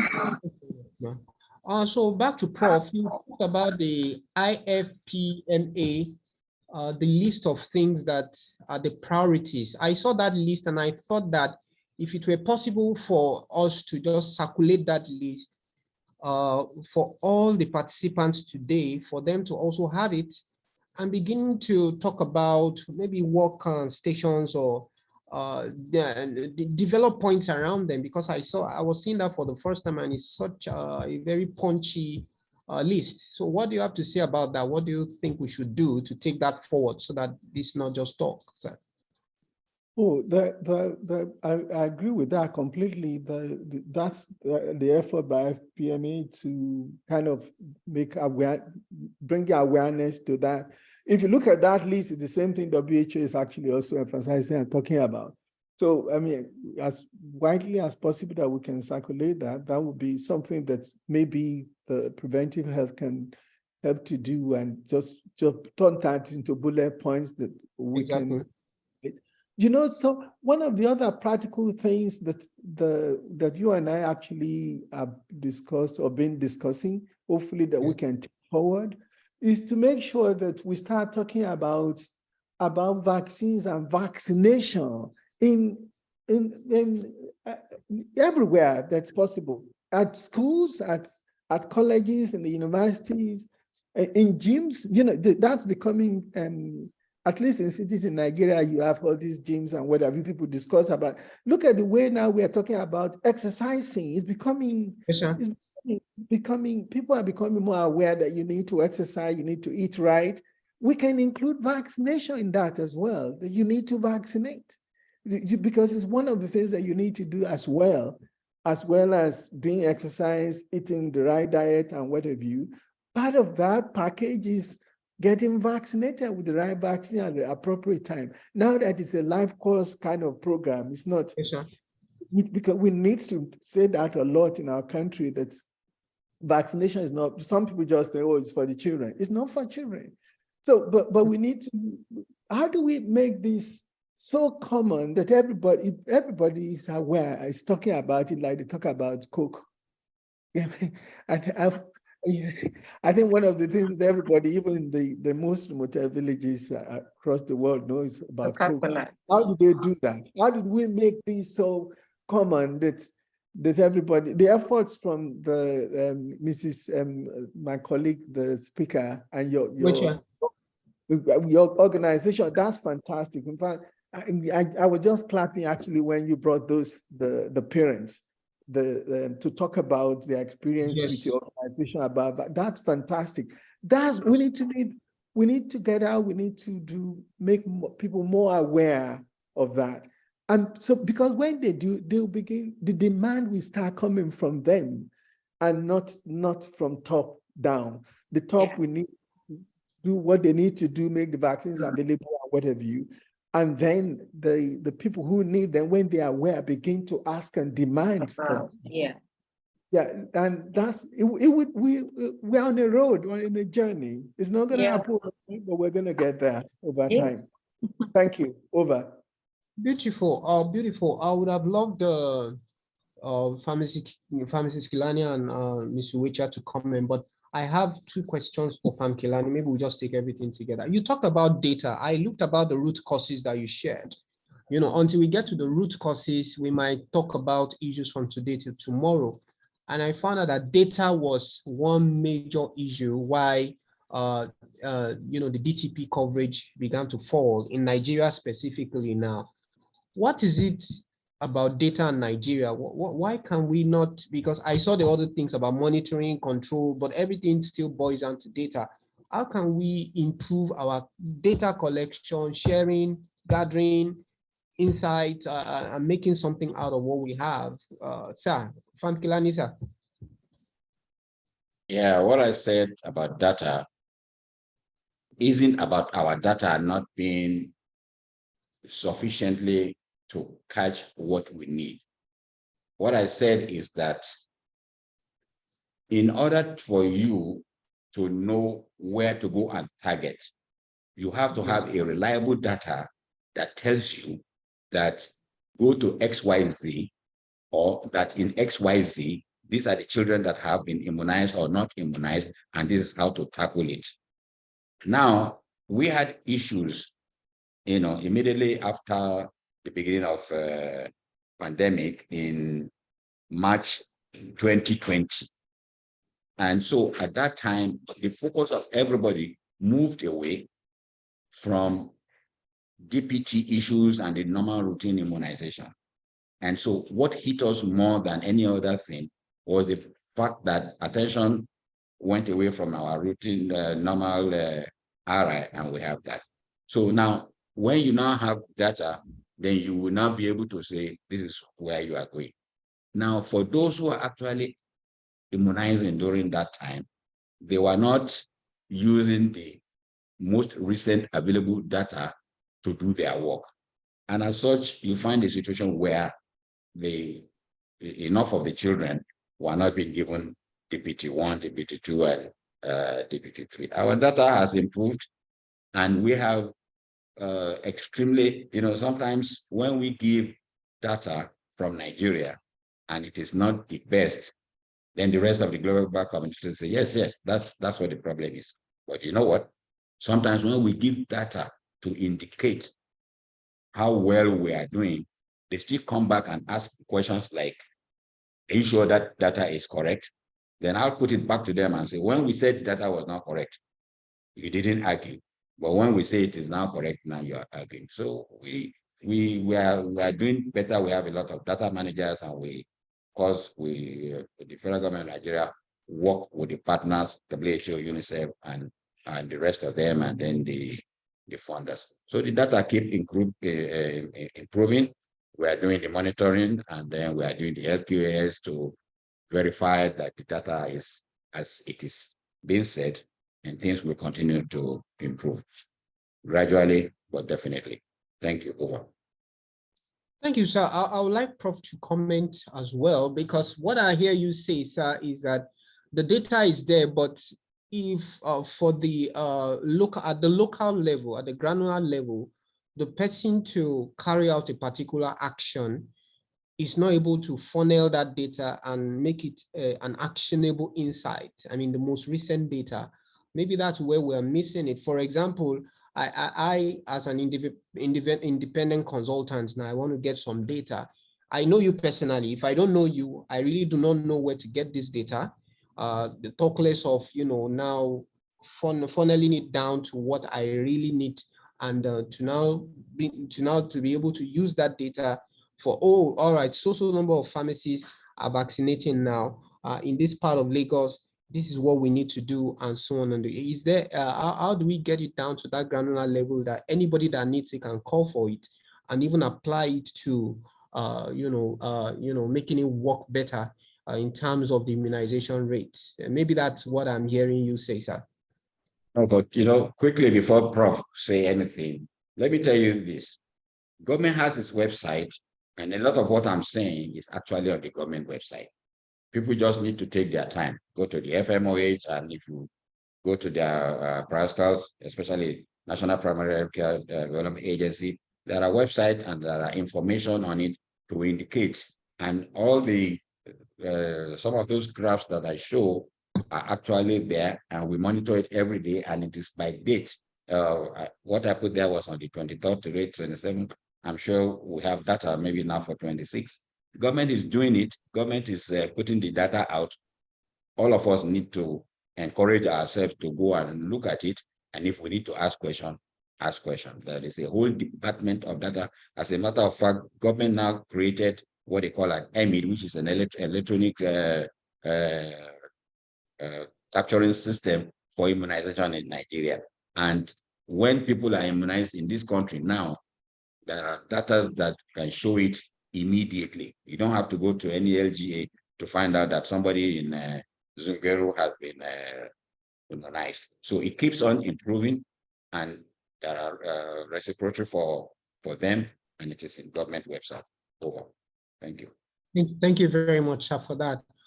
Prof, one word about that, and then we close with I think pharmacist Kilani has dealt with that appropriately. The little thing I'd like to add is that, we are talking about awareness about vaccination in our country. We also need to talk about awareness of data in terms of quality, in terms of usage of data. We all just say we don't have data, but we have a National Bureau for Statistics. I don't know how many people are actually accessing that and using them. So I agree with them that we data is available. We also need to talk about the quality of data and usage of data, and making people aware of the data availability, access to the data. And many people don't actually know where to get the data they need. And we also need to know, I'm glad to hear from him that they're also introducing digital real-time data capture. But I think as a people, I think we are not yet data conscious. We talk a lot about without actually basing what we say on real-time data. We need to improve on that, and we need to make people aware in terms of data capture itself and introducing new technology that can facilitate that and the usage of data itself. But I think it's an area also that we need awareness campaign. Thank you. Over. Thank you, sir. I think one of the actions we put on this from this summit will be what Famkilani has shown us today, that data indeed is available. I think to drive the use of data, just like you have said and he has said, we need to put the word out there. You can actually access live data on immunization on so site, and we're going to put it as part of the emails we are sending out together with the IFPMA. Recommendations. I want to quickly, I saw some data about adult vaccination, and it was so interesting that Ebonyi and Enugu have about 100% eligibility, but you come down to Lagos and it's as low as 23%. Famkilani, what is there anything happening in Lagos? Because Lagos seems to be dragging the whole country behind when it comes to adult vaccination. I'm talking about COVID, the COVID values you showed us. Any comments on that, sir? The effort that the national has put into the COVID vaccination, it's across the nation. Now, once you now leave the national in Abuja, then it now depends on the states to put it into context. Yes, Lagos has the population. As a matter of fact, there was a time the team working on COVID in Abuja actually came to Lagos and spent a whole week to discuss and plan and work with the Lagos State government, and the governor pronounced something in the civic center immediately after that. Nothing other than that there are some other maybe bureaucratic things that has not made that work well. And you know what?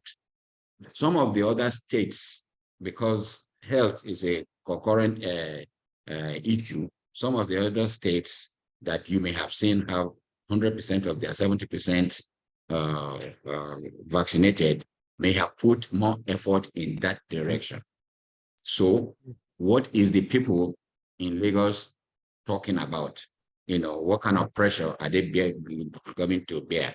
Or is it that in Lagos, people believe that there are no more COVID more than in other places? When I said that, looking at the percentage may not be the best thing to look at, because even if you look at the percentage, what about the real numbers?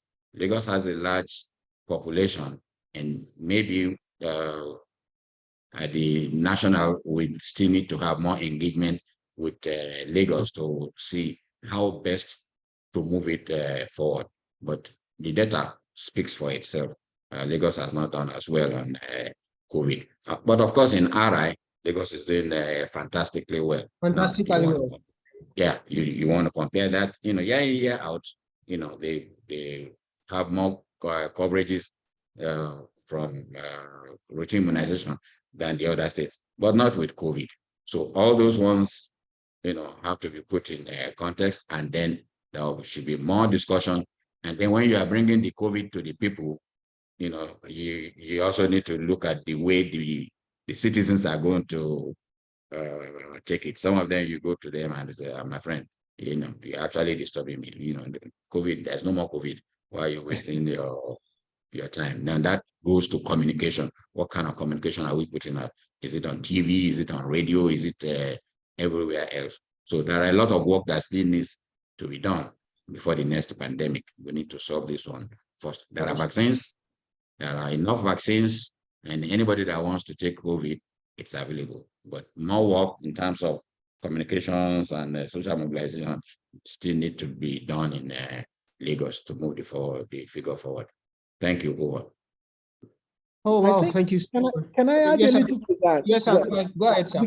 Because I live in Lagos. You know,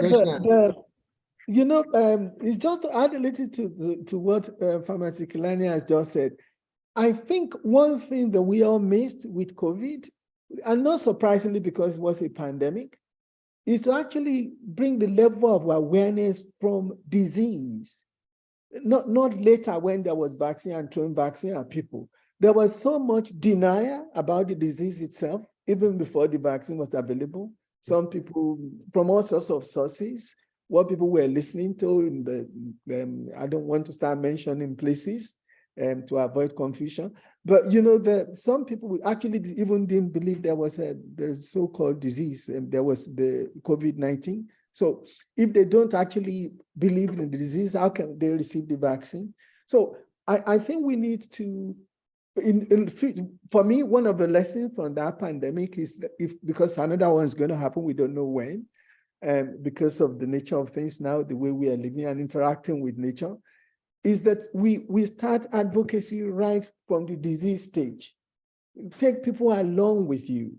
And then with vaccine development, so they actually know what is happening, so that when the vaccine is available, they know that you are not just confronting them with a new idea, but they know even the process for which the vaccine itself has undergone in terms of the preparation, the manufacturing, the safety issues, the regulatory procedure, so that they know that what is actually coming to them at the end of it is being evaluated and regulated and approved.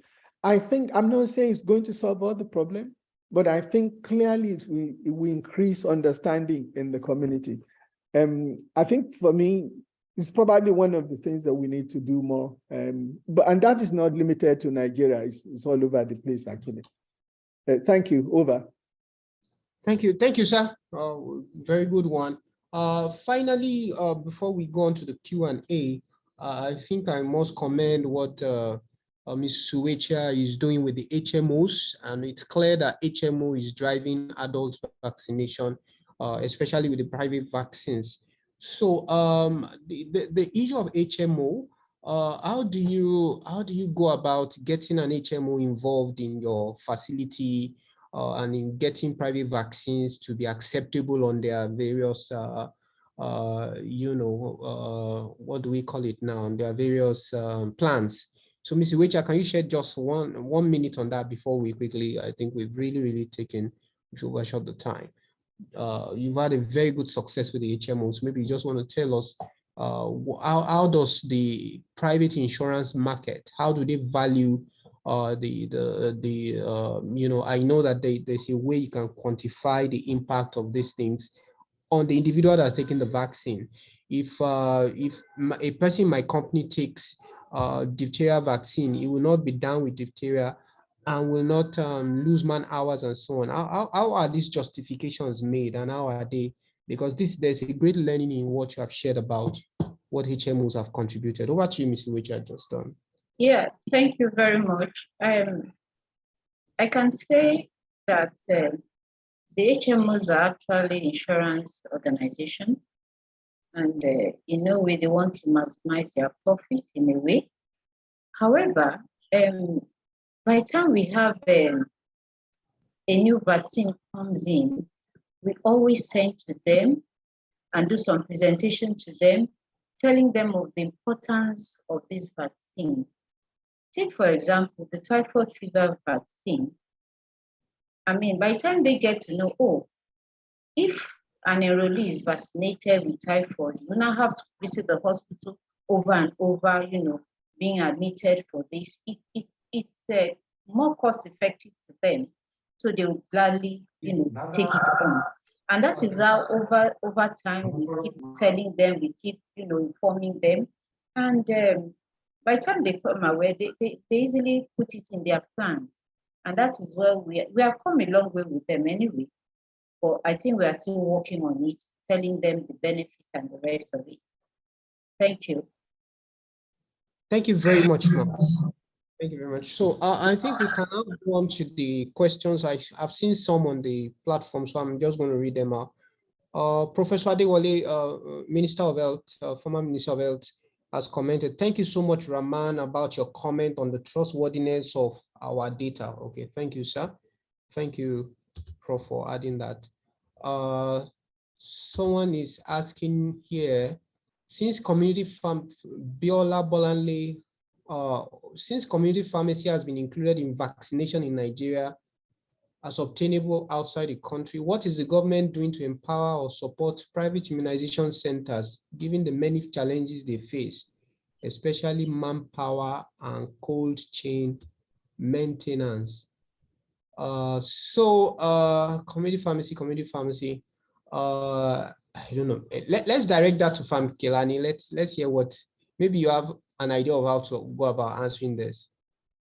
Yeah, I think I've actually answered that on the chat box, but I will summarize. Before we got to the point where the community pharmacists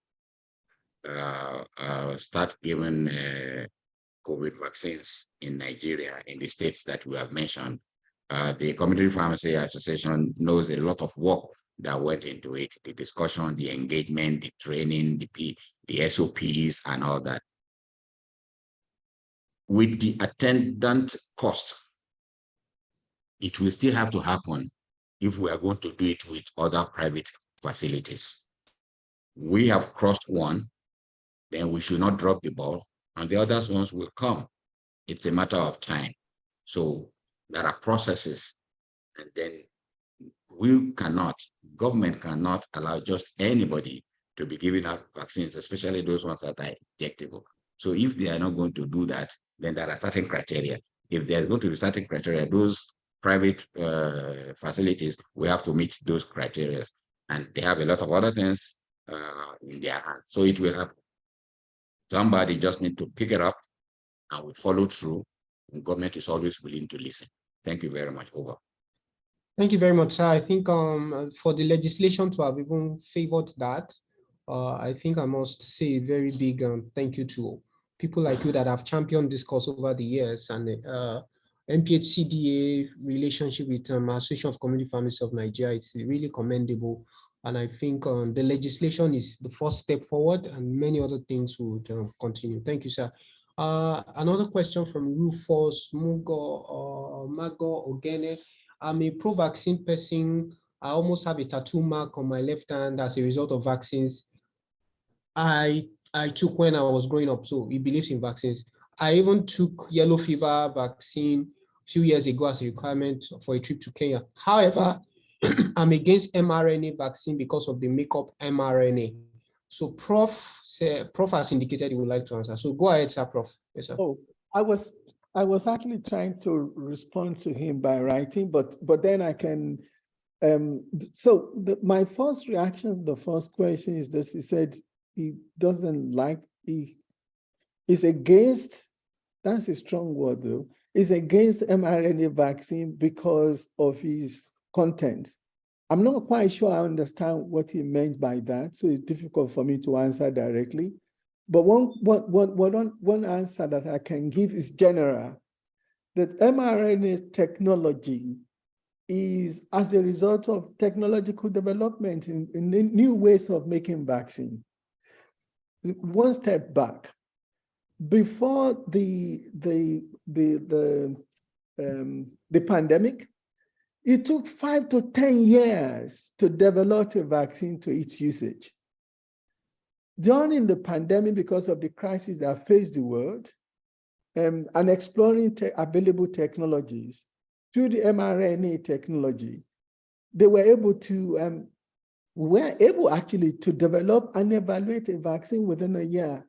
You know, the vaccination program and all the other health issues as it were actually is a risk-benefit kind of assessment. Look at the number of people dying on a daily basis in millions during the peak period of COVID-19. And then you were able to come out with a vaccine that were saving lives. I mean, COVID-19 is still around now, actually, but it's not, the threat is minimal now in terms of people dying in hospitals in high numbers. So we cannot, so I don't know. I think you have to match what have been the benefits of these vaccines with regards to what might be the risk. Do we know all the risks now? I would be the first to say no, because we don't know what the long-term impact of mRNA vaccine will be. Is a new experience, but that is being studied, that's been monitored on a daily basis. But nobody can deny about what's the impact of mRNA vaccine. I must say, I've taken 3 doses of mRNA vaccine. I'm confident. I feel good that I was able to live through the COVID-19 epidemic, the peak. So I don't know. I think we were talking about data when some minutes ago. I think this is where we suggest to the person asking the question to please look at unfortunately, it says it's the IT person. I'm sure we admit there's a lot of misinformation about people who have no knowledge and very little about what is involved in the process of making the vaccine, because the mRNA actually it's actually like a transport system for the content of the vaccine itself, which is a fragment of the spike protein of the virus. There's no time to go into details here, but what I'm trying to say is that you need to weigh the evidence available in terms of data, in terms of the millions of people, including Nigerians, who have received the vaccine now, and what are the issues that with regards to their experience with the vaccine. And I'm comparing that with what was happening during the peak of the period when vaccines were not available in terms of the number of people dying. You need to look at risk and benefits and see where it's tilting before you make up your mind. I think would be my short answer. But if it likes, I can outside of this summit, I'm happy to give him my email. We can discuss if he wants to discuss this further. So I can provide evidence and data that he can use to make up his mind. Over. Thank you. Thank you very much, sir. So Rufus, so you have the opportunity to speak one-on-one with Prof. I think we can arrange that for you if you indicate your address. We can send that to you. Okay, so now, yes, I can see you've written another set of questions about Bluetooth and all that, but for the reason that we have already overshot our time, I think we should start rounding up now. So please, you will be able to get in contact directly with Prof, and he will be able to enlighten you more about your concerns. We all know that if we want to really talk about mRNA now, we will spend the next 2 hours here. So yeah, Professor Isaac Adewale has sent a note, so let me read that out. Do we know the risk inherent in consumption of Coca-Cola and others where the contents are shrouded in secrecy? Thank you, sir. The benefit to risk ratio as well as results of phase 1, 2, and 3 trials are enough to convince us of the benefits. Documentation of adverse events are ongoing and it is minimal. Thank you very much, former Minister of Health, for your contribution to this. I'm really grateful. Like Professor Adebola said, I equally took the vaccine. My wife took it. I encouraged many people to take it. They said people were going to die within 2 years. We are still very much alive and will be very much alive for till we are 120 years old. So, Paula, can I just add something that we have to be careful in, I'm sorry I'm cutting in because we have to be sir. careful in our own part of the world where, yeah, and I get emotional when I talk about this, when children die of vaccine preventable diseases, and where poverty is at extremely poor level, where drugs are not readily available for people, particularly where they can't afford it.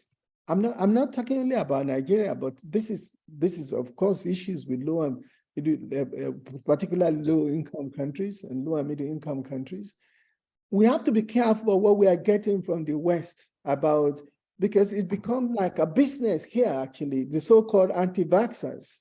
And you know, and they are powerful and they have access to media, and you have to be careful where the source of from which you are getting your information about. You know what I said to them? Let's take the vaccines now. Let also the level of protection of our children reach up to 90% and 99%. And then we can be talking about all these other things that we are talking about, but we are not there yet. If you look at all the statistics, the number of children under 5 years of age dying, the 80%, 90% of them are from Africa. I mean, look at the statistics that we have seen today in terms of vaccine coverage. So for many of them, it's 98%, 99%. So the 1% that is talking about things that are, we have to be careful. We have to be careful that we are knowledgeable about what we are talking about. And we are actually looking at risk versus benefits before we, and that actually happens not only in healthcare issues, but in other parameters that affect our lives. That you weigh things against one another. There's nothing without any side effect or something, but then which way is it tilting for you before you take your decision? I guess my point is the take home is be careful where you're getting your information.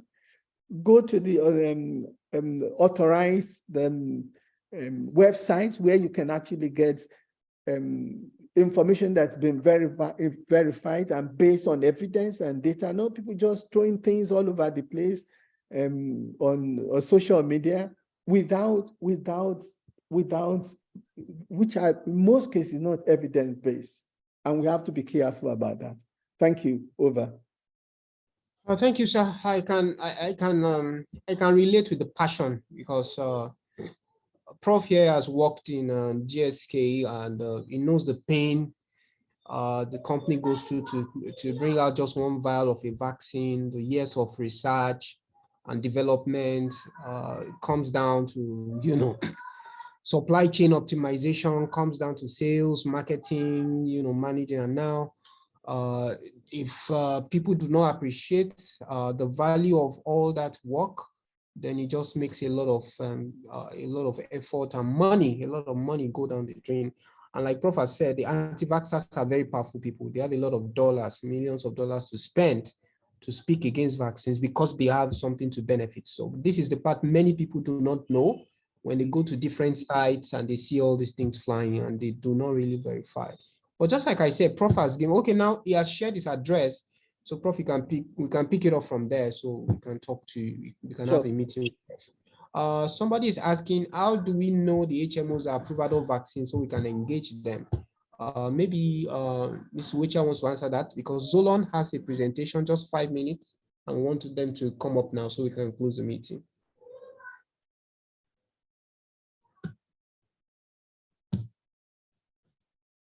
Yeah, thank you very much. With respect to the HMO, depends on the plan an individual is on, really.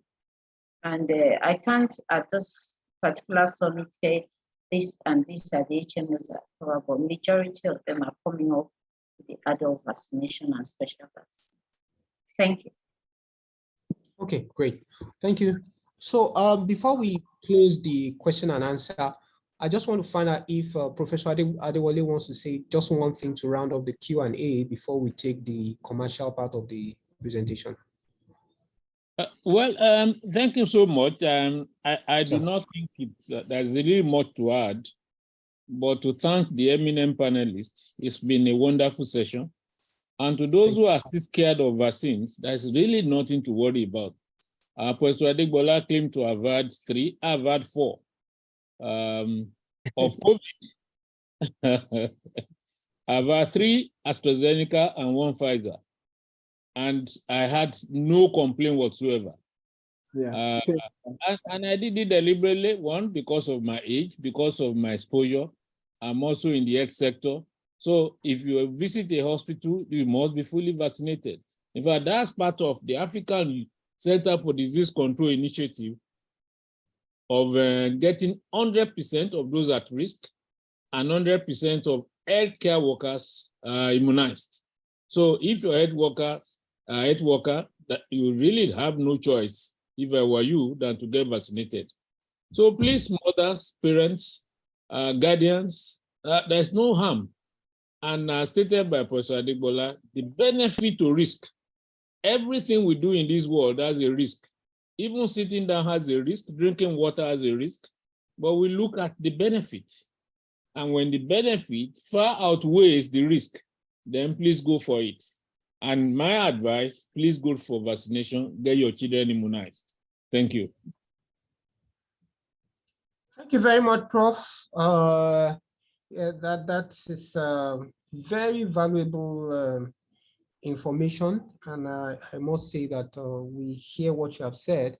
As someone that has looked after the affairs of health in a country of over 200 million individuals, you definitely know what you're saying, and you have said it in the right way. Thank you very much, sir. There are no other questions, but we want to give the Zolom presenter just a minute. I think he's trying to look for the details to join with. He's been in and out. So we'll just give him 1 minute to do that. But I want to, while we are waiting for that, I think what I want us to look at is the issue of, let me see now. Mrs. Wicha talked about a lot of vaccine shortages, and Professor Adegbola mentioned something about giving incentives to vaccine manufacturers to get involved in more vaccine production. Let's talk about local production. Fam Kilani, do you see any possibility of local manufacture of vaccines in Nigeria? And I'll give this over to the honorable minister and also to Professor Adegbola as well. Let's just look at that. Yeah, the answer to that one is yes.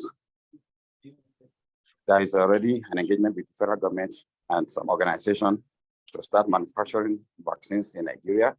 The engagement, I think, is more than 2 years old now. It's going to take some time, but it has started. And so we're going to have vaccine being manufactured in Nigeria.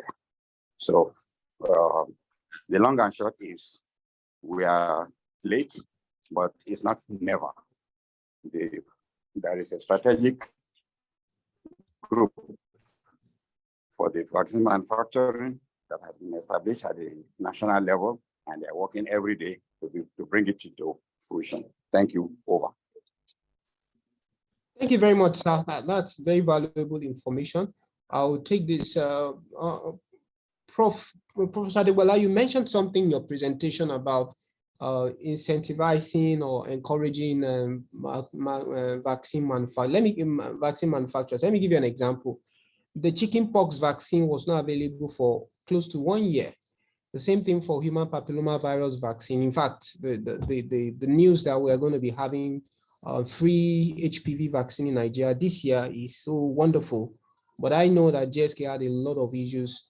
Of course, Merck has not been in Nigeria, and now we are going back to Merck and so on. You know, what do you think is responsible? Having worked with a company as a scientific director of a multinational giant, what are the issues? What could have been responsible for this long out of stock that even during the DTP, in the diphtheria outbreak, many wanted to get the booster dose, but some of them were almost close to expiry or not available. So what do you have to say about this? You know, the quick answer to that is that because the vaccines are not made overnight. Again, because of the process, they have to be safe. You know, there's batch-to-batch variation and all those things that have to be taken into consideration. But I remember that one of the lessons I learned when I was working in the industry is this: the date from which you make the request until when the thing is delivered, it takes years. It may take 3 to 5 years. You know, because the vaccine that's produced this year, that is delivered this year, is not when the request was made last month.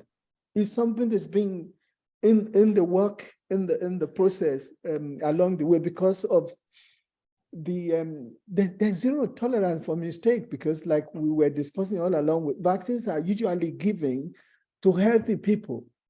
They have to be safe, they have to be immunogenic, they have to be approved by the regulatory authorities. And there's no, you can't rush through that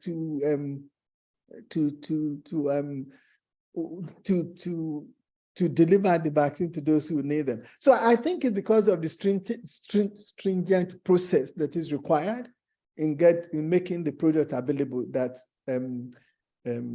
that takes time to get there.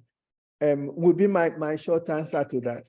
The Honorable Minister is here, is probably the one, because I was going to hand over to him so he can tell us the practical. He's involved in the process of, particularly with local manufacturing of vaccine. What I would just mention, my little contribution, because he had the better information or whatever, is that I know the crucial stage that we still need to work on in Nigeria is R&D, because vaccine manufacturing itself is not sustainable on the long run without R&D, without an established research and development program that is looking at, because as you know, vaccine is not one-off thing. It's a life cycle kind of management. Even after making the vaccine and introducing, you still monitor. Is it still safe? What are the side effects? What are the risks that people, long-term risks that you may not actually detect when you're evaluating the vaccine? We need to, of course we have to work towards making vaccine in Nigeria, but we need to cover all these areas in terms of R&D, in terms of even facility to evaluate, clinical trials of the product before we now make them available to people, and take all of these together. So I think the strategy is in place, the work plan is in place, but it's going to take us time to get there. All these things can't happen overnight. I can understand the rush, the patriotism, when we face the problem, but honestly, we also have to be realistic and take our time and form a much more realistic timetable. Over. Now, please, over to the Honorable Minister. So the Honorable Minister will take it from here. Just tell us what is practicable, what's practicable, what are the bottlenecks we could experience in having manufacturing of vaccines here locally in Nigeria, for Nigeria and for the Sub-Saharan Africa hub. Thank you, sir. Thank you so much. It's quite a very touchy matter that borders on security, national interest, and also what I would call personal interest. As we might all be aware, we did manufacture or produce vaccines in the past. We produced yellow fever that we even exported. And then there was the decision to upscale the Yaba manufacturing plant, and then we went to sleep because certain individuals made money, let's just be blunt, by importing vaccines. But now with Gavi in place, Gavi then created what I would call the twist to the issue of vaccine supply. Gavi started supplying us with vaccines at little or no cost, and that created a problem. And what problem will it produce? Will it cause? It is now cheaper to get from Gavi than to produce locally. But then we would need to look at the overall interest of our country. There's also a difference between vaccine manufacture as well as vaccine research, development, and production. They are two different things. You can manufacture by bringing in APIs and just reconstituting and bottling and distributing in your country, or you can do it from the scratch. The research, development, and production could take years, but manufacture shouldn't take that much. And so that was why in 2018, we went ahead and took a proposal that had been in the pipeline for almost 10 years to Federal Executive Council. That was a ding-dong. I guess certain interests blocked it from happening, but we took it to Federal Executive Council, and Federal Executive Council approved this partnership with me and Baker, Bio-Vaccines Initiative, in which Nigeria holds 49% of the equity, and May and Baker has 51%. The other clause is that Nigeria actually nominated the chairman of the board for Bio-Vaccines Initiative in the person of Professor Tomori to drive this initiative. We've also incentivized NIMA to focus on research and production so that Bio-Vaccines can work with NIMA so that we are handling both sides of the stick, both research and development as well as manufacture. And that's where we are, but I think in the last 2 years, other interests crept in and things have slowed down. Money released appropriated by federal government in central bank to accelerate vaccine manufacture, I believe as of last year has not been disbursed. And that's where the local politics came in again. But then time is not in our favor. We signed an undertaking in 2018 with Gavi to phase out Gavi in 10 years, with the understanding that every year we will increase our funding for vaccine supply by 10% every year, so that by 2027, Nigeria will take over vaccine supply in Nigeria fully. So we must also, and that date is close by. I think we're just about 5 years away. So whether we like it or not, we have to shine our eyes, well, as people will say, and really put aside personal interest, take into consideration national interest and vital national security. Because to me, the issue of vaccine production is a security issue. Yeah. When COVID started, the Africa was at the mercy of Europe and India. In fact, India made a lot of money on China from the vaccines and the other under deliverables. So it took the epidemic in India for India now to stop exportation and say, look, let's take care of our own people first. But if they were not producing, it would have been more devastating to India. But because they were producing, all they did was to say, no, let's stop export, let's give it to our people. But Nigeria is not even in such a position. So I think all of us will come together and drive this initiative and let the local sector, I think the private sector has to play a lead role in this initiative. And we'll get there. Thank you. Wow, thank you very, very much, Honorable Minister. Thank you so much. That's so enlightening. That's a ton of information, and it will take a lot of time to put all those jigsaw puzzles together and present it back to the private sector on how to drive it, from strategy down to implementation, and of course monitoring every step of the way that we're in tune with the realities that are beckoning to us. Prof made, was it Prof of Kilani that made a statement that other pandemics will come, so we need to be ready for our people. So I think that's a good way of looking at it. Thank you very much, sir, for that contribution.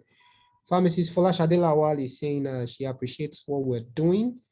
She is the managing director of Victory Drugs, and she's also doing a very fantastic job.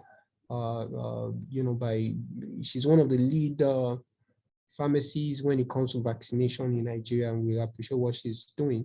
I've worked with her, and she's one of the most passionate people that I've seen concerning vaccination. She actually launched a vaccine unit last year, and we got involved in that, and the unit is growing.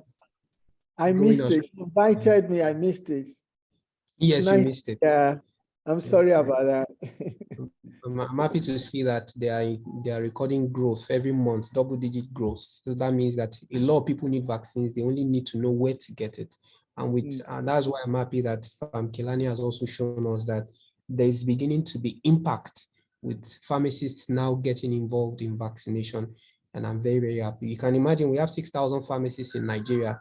Even if a third of them got involved in active RI and adult immunization, things will change. Things will change. This will also drive demand.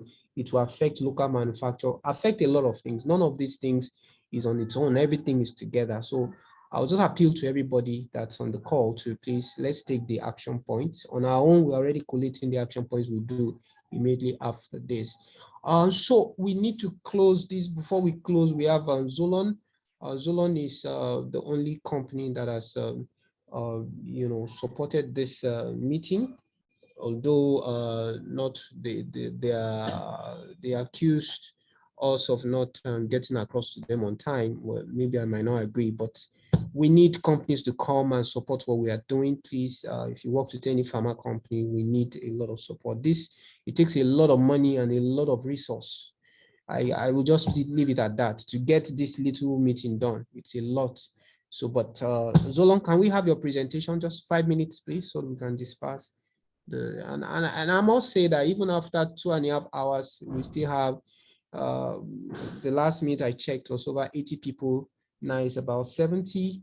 10 minutes ago, we still had over 80 people. So that means people really are hungry for immunization information. Having the Honorable Minister for Health in our midst is a great privilege. So Toby, over to you. So if you have your slides, please show them and do what you know to do best. Thank you.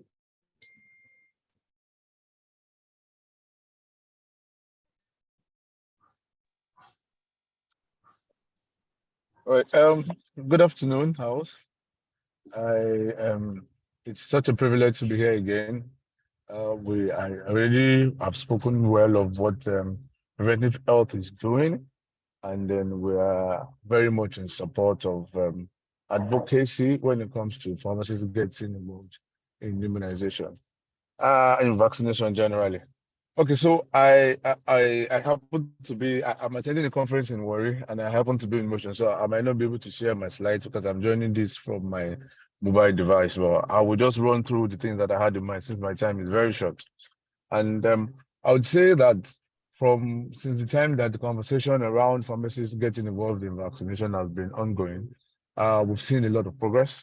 We personally have been in the forefront of supporting and encouraging and even getting involved in the training process. We've been able to sponsor quite a number of pharmacists in pharmacy-based vaccination delivery. And we're still doing that. And we're still looking for more opportunities to increase reach, and then so that we can ultimately increase vaccination uptake across the country. Now, the one I will probably just want to touch base with this afternoon is we need more involvement. We need pharmacists to get a lot more involved in the advocacy. Okay, I've seen a lot of pharmacists. I've had a lot of meetings with them, and then they've asked just several questions as regard what can they do? How can we participate? Now, I know that in storage of vaccination, it might be expensive. You have to be really prepared. The cold chain part of it and 24 hours light supply. Not everybody has the facility to be able to do that. Okay, but in the meantime, while we are still working on a partnership models that will be able to help us get fridges, solar-powered refrigerators for pharmacists to use, and then find a way to pay small, and over time be able to at least standardize this cold chain storage in the different facilities. But I think that where we can really participate right now is around advocacy. Now, I know that the clients that we see every day will most likely come around because they need to buy one drug or the other, or they have some symptoms. They came to see their pharmacist, and then you get them a prescription, and then they move. But we want to get it to the point where when we talk to our clients, we begin to ask them, vaccination-based questions. All right. This is World Immunization Week, and then we've been able to partner with some pharmacies this period to be able to get some, outreaches going on, advocacy going on, raising a level of awareness in different places. But where I want to get to is when it is top of mind for a lot of pharmacies, when their clients come in, they can ask them about HPV, ask them about hepatitis B. Do you know that vaccines are available for this, for that, for this? And then it will always surprise us at the level of unawareness that is around the country. So many people don't know. Okay, so I heard of a story of a woman not so long ago that was lost, that died because of cervical cancer complications and all of that. And when it was late before they could, before she was diagnosed, she was flown abroad and all of the treatment and all of that. But at the end of the day, they lost her. And at the junction, the person that was like, "Is there no vaccine for cervical cancer?" asked me directly. And I said, "Yes, there is, and it's available in the country." I said, "So how come people don't take it?" So I think that where the pain point is for me is the level of awareness. And I want to enjoy all of us that as much advocacy as possible that we can do, we should help in raising the awareness and passing the messages around vaccine preventable diseases across. And bit by bit, then all of us will be playing our quota, and then gradually, I've said it over and over again, you don't have to be the one to store the vaccines, give the vaccines, at least for now. We might get there in the future, but the advocating for vaccination, creating awareness, educating people through our different platforms. All right, some even use their WhatsApp to push out messages or information of vaccine preventable diseases.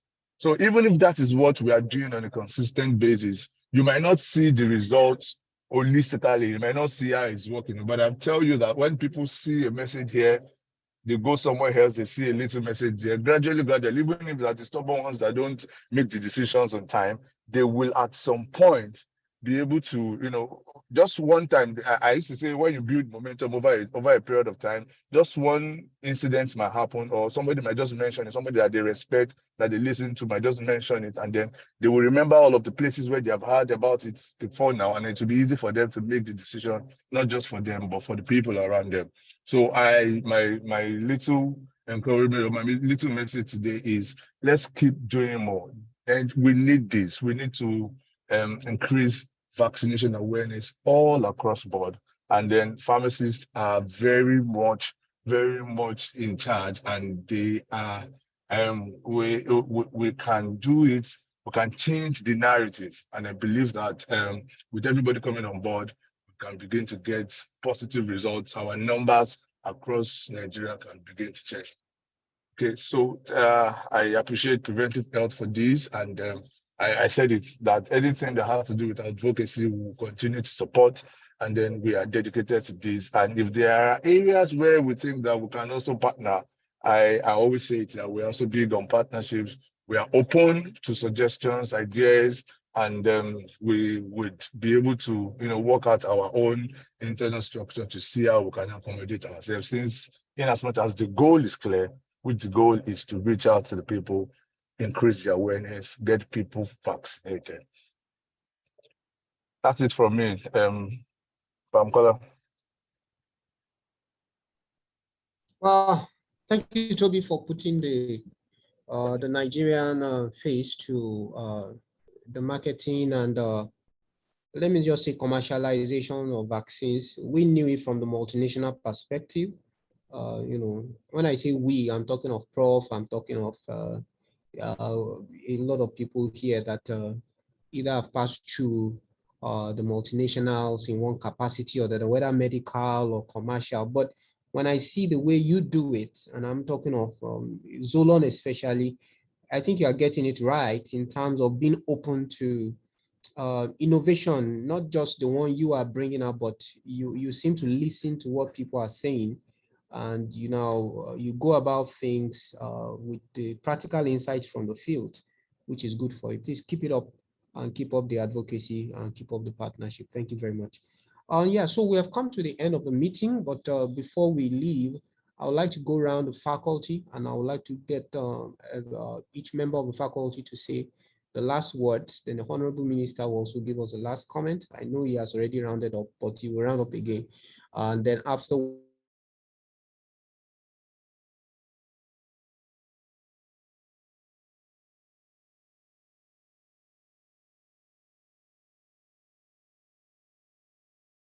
words will close officially. So let me start with please.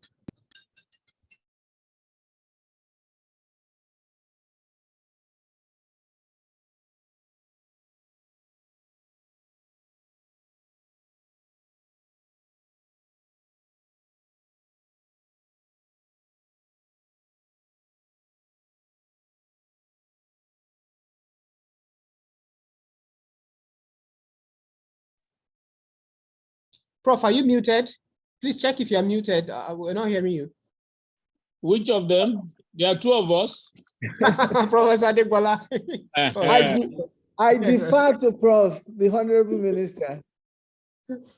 All right. Honorable Minister will take it first. Yes, over to you, sir. I think we've had a very interesting day, focused on immunization. And this is my first participation.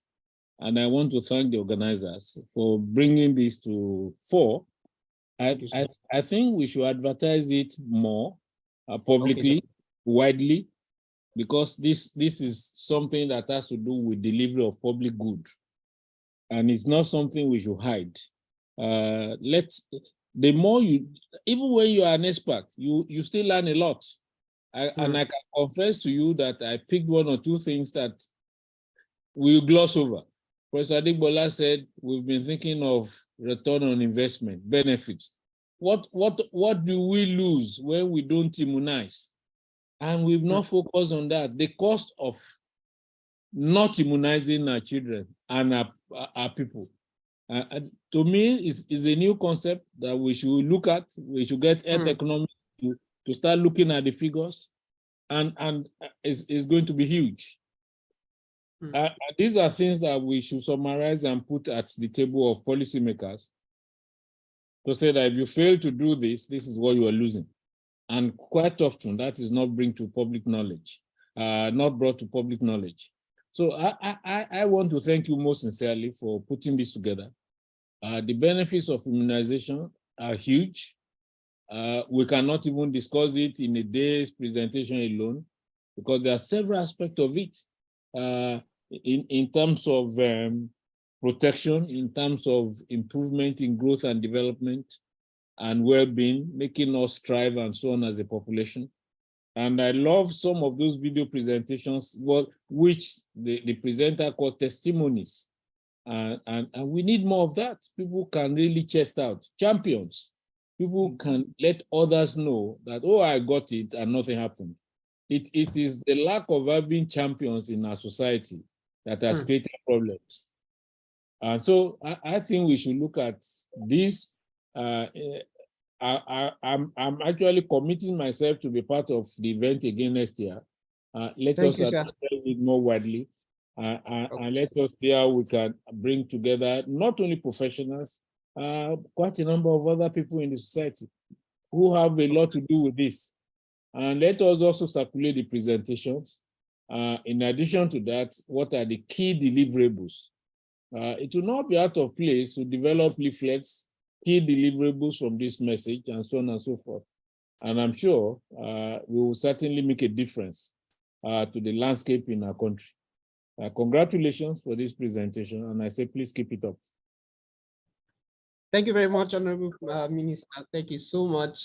When I got your message that you had registered, I was so excited. So I was looking for you on the list of participants.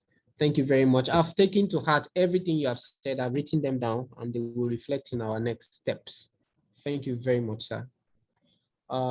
Yeah, I go on to Professor Richard Adegbola for his closing comments and remarks. Oh, okay. I still have to say something after that. Okay, thank you. Well, It's just to say that Prof is probably, I mean, obviously now one of the panelists, so that's great.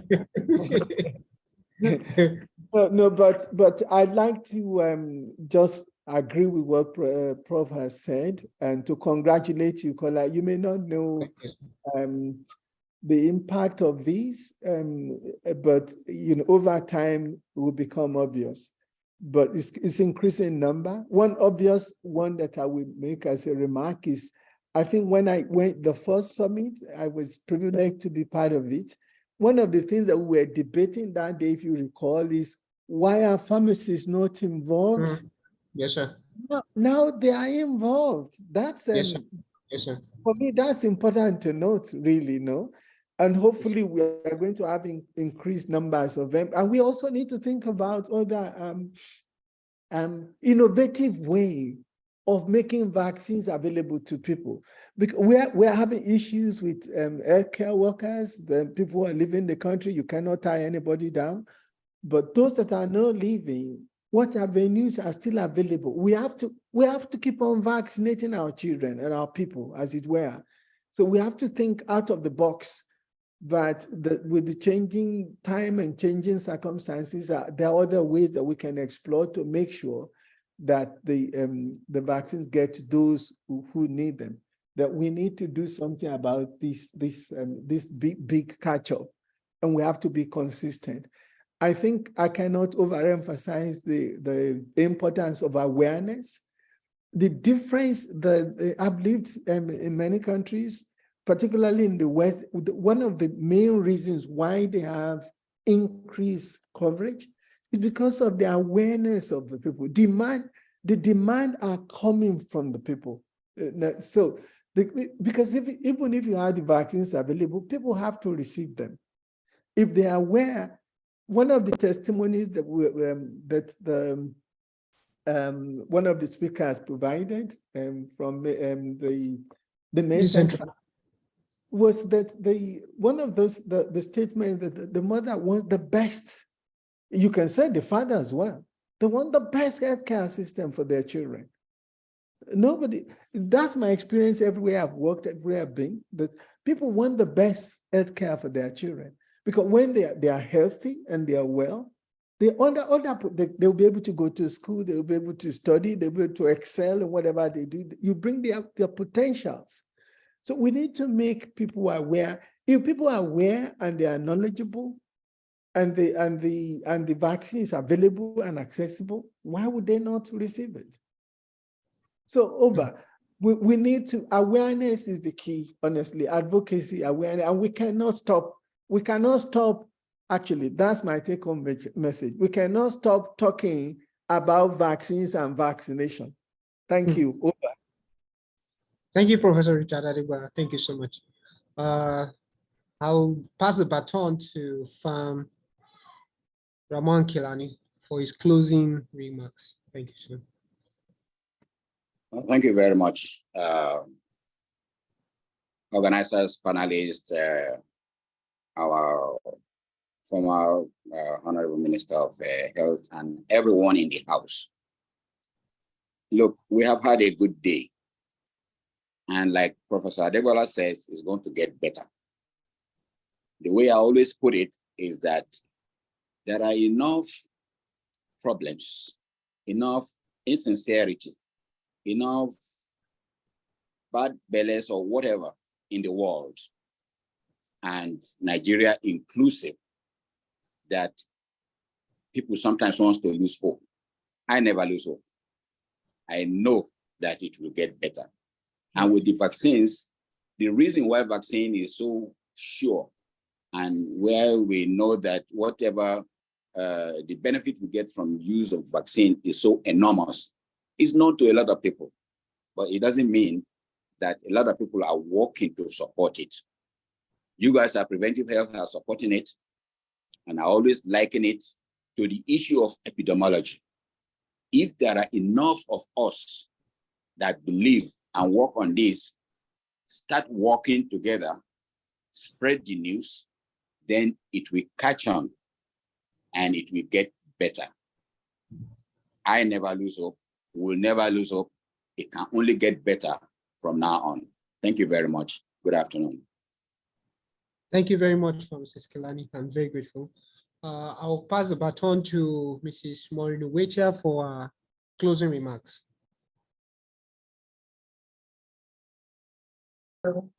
I just can't say enough thank you to the members of the panelists, to the organizers, and for all the participants.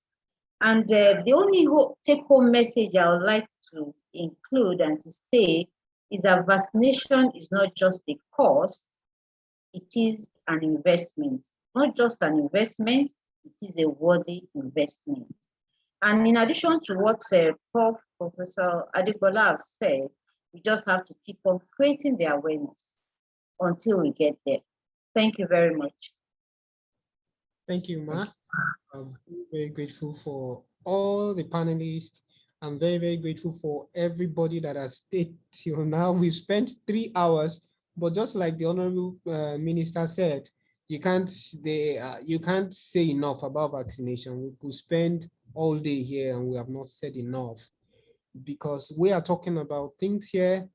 We are active, alive, and well, but that's not the case with some people. Some people are dying right now of what they could have prevented 15 years ago, what they could have prevented 20 years ago, and they are dying, and there is really no hope again, because there's nothing medical science can do. But just taking a vaccine of 2,000, 4,000 naira or 5, or getting a free one from the government would have prevented all that heartbreaks and unnecessary deaths. So what we are saying now means a lot to many people who are not here. But I'm confident that every healthcare provider in this meeting will take this message further to the next level, which is what are you going to do? And before we leave, that's what I'll just ask for everybody. Write down one thing you're going to do differently. Just one thing you're going to do different. What have you learned, and what are you going to do with what you have learned? On our own part, we're going to circulate some information. I'm very grateful that the Honorable Minister has committed to this cause. I've known him for a long time. He might not remember me very well, but I know him very, very well. And I'm going to get back to him. And together with the faculty, we will come up with many things that we're going to circulate. But immediately after this meeting, there are certain things that we're going to furnish you with to help you with whatever commitment you are making, so that we can really, really not just catch up, but have a big catch up. And may it never happen that people are dying in Nigeria of something like diphtheria. It's very embarrassing. I really hope that we might have been, let's just say we're 120 today that attended this.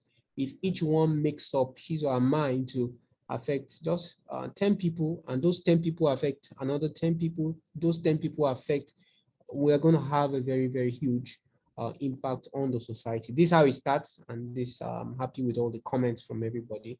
So for everyone that has attended, thank you very much. For all the panelists, I can't thank you enough. You are doing this out of your own volition. If I were to pay you, I would have paid you in millions and millions of naira, but you are doing this because of the heartfelt love you have for the country and for children and for everyone. Thank you so much. On this side, in preventive health, we'll keep doing everything we know to increase immunization coverage in Nigeria. We'll keep networking with stakeholders, healthcare providers and non-healthcare providers. And just like the Honorable Minister has said, when we're doing this next year, we'll bring in more testimonials and we'll bring in people from other sectors of the society. Who knows, maybe the big bang might come from a banker somewhere or another person who is not even in the healthcare team. That has happened before, and we hope to get this going forward. So finally, to the team, to the IT personnel, thank you very much for all this. We cannot have a virtual summit without a good personnel. Thank you very much for helping out with that. God bless you. Great time, big time. So we've come to the end of the meeting. It's incredible. It's been wonderful. It's been vibrant. I'm getting a lot of messages left, right, and center about how useful this is. Yes, we'll make more noise next year. We'll advertise. There's no use blinking in the dark. So we are going to make a lot of noise next year. We're going to make it bigger and bigger. Thank you, everyone. God bless you all. We'll meet again next year. The same time next year, last week in April next year, it will be the Vaccine Virtual Summit 2024. So till then, please enjoy the rest of your day. This has been an investment. We didn't spend time, we invested time, because many lives are going to be benefiting from these 3 hours of discussion. I can guarantee you that. So I want to say a very big thank you once again to everyone. God bless you all. Please we will circulate the slides and we'll do everything. Actually, thank you very much, everyone that has circulated their emails. Be confident of the fact that we're going to circulate. I can see a fits in. Yeah, we're going to get you the slides for your use. That's why we exist, to help you. God bless you all. Thank you all. Good night. Good day. Thank you. Bye-bye. Thanks. Everywhere you are. I didn't tell everybody job. that you are presenting from the US. This is a big sacrifice. You were up to. My pleasure. My pleasure. Yeah, thank you very much. Thank you. Bye-bye. Thank you. Bye. Thank you. Bye. Thank you, everyone. Good afternoon. Thank you, sir. Thank you. Thank you. Bye-bye. Thank you. Bye. Thank you.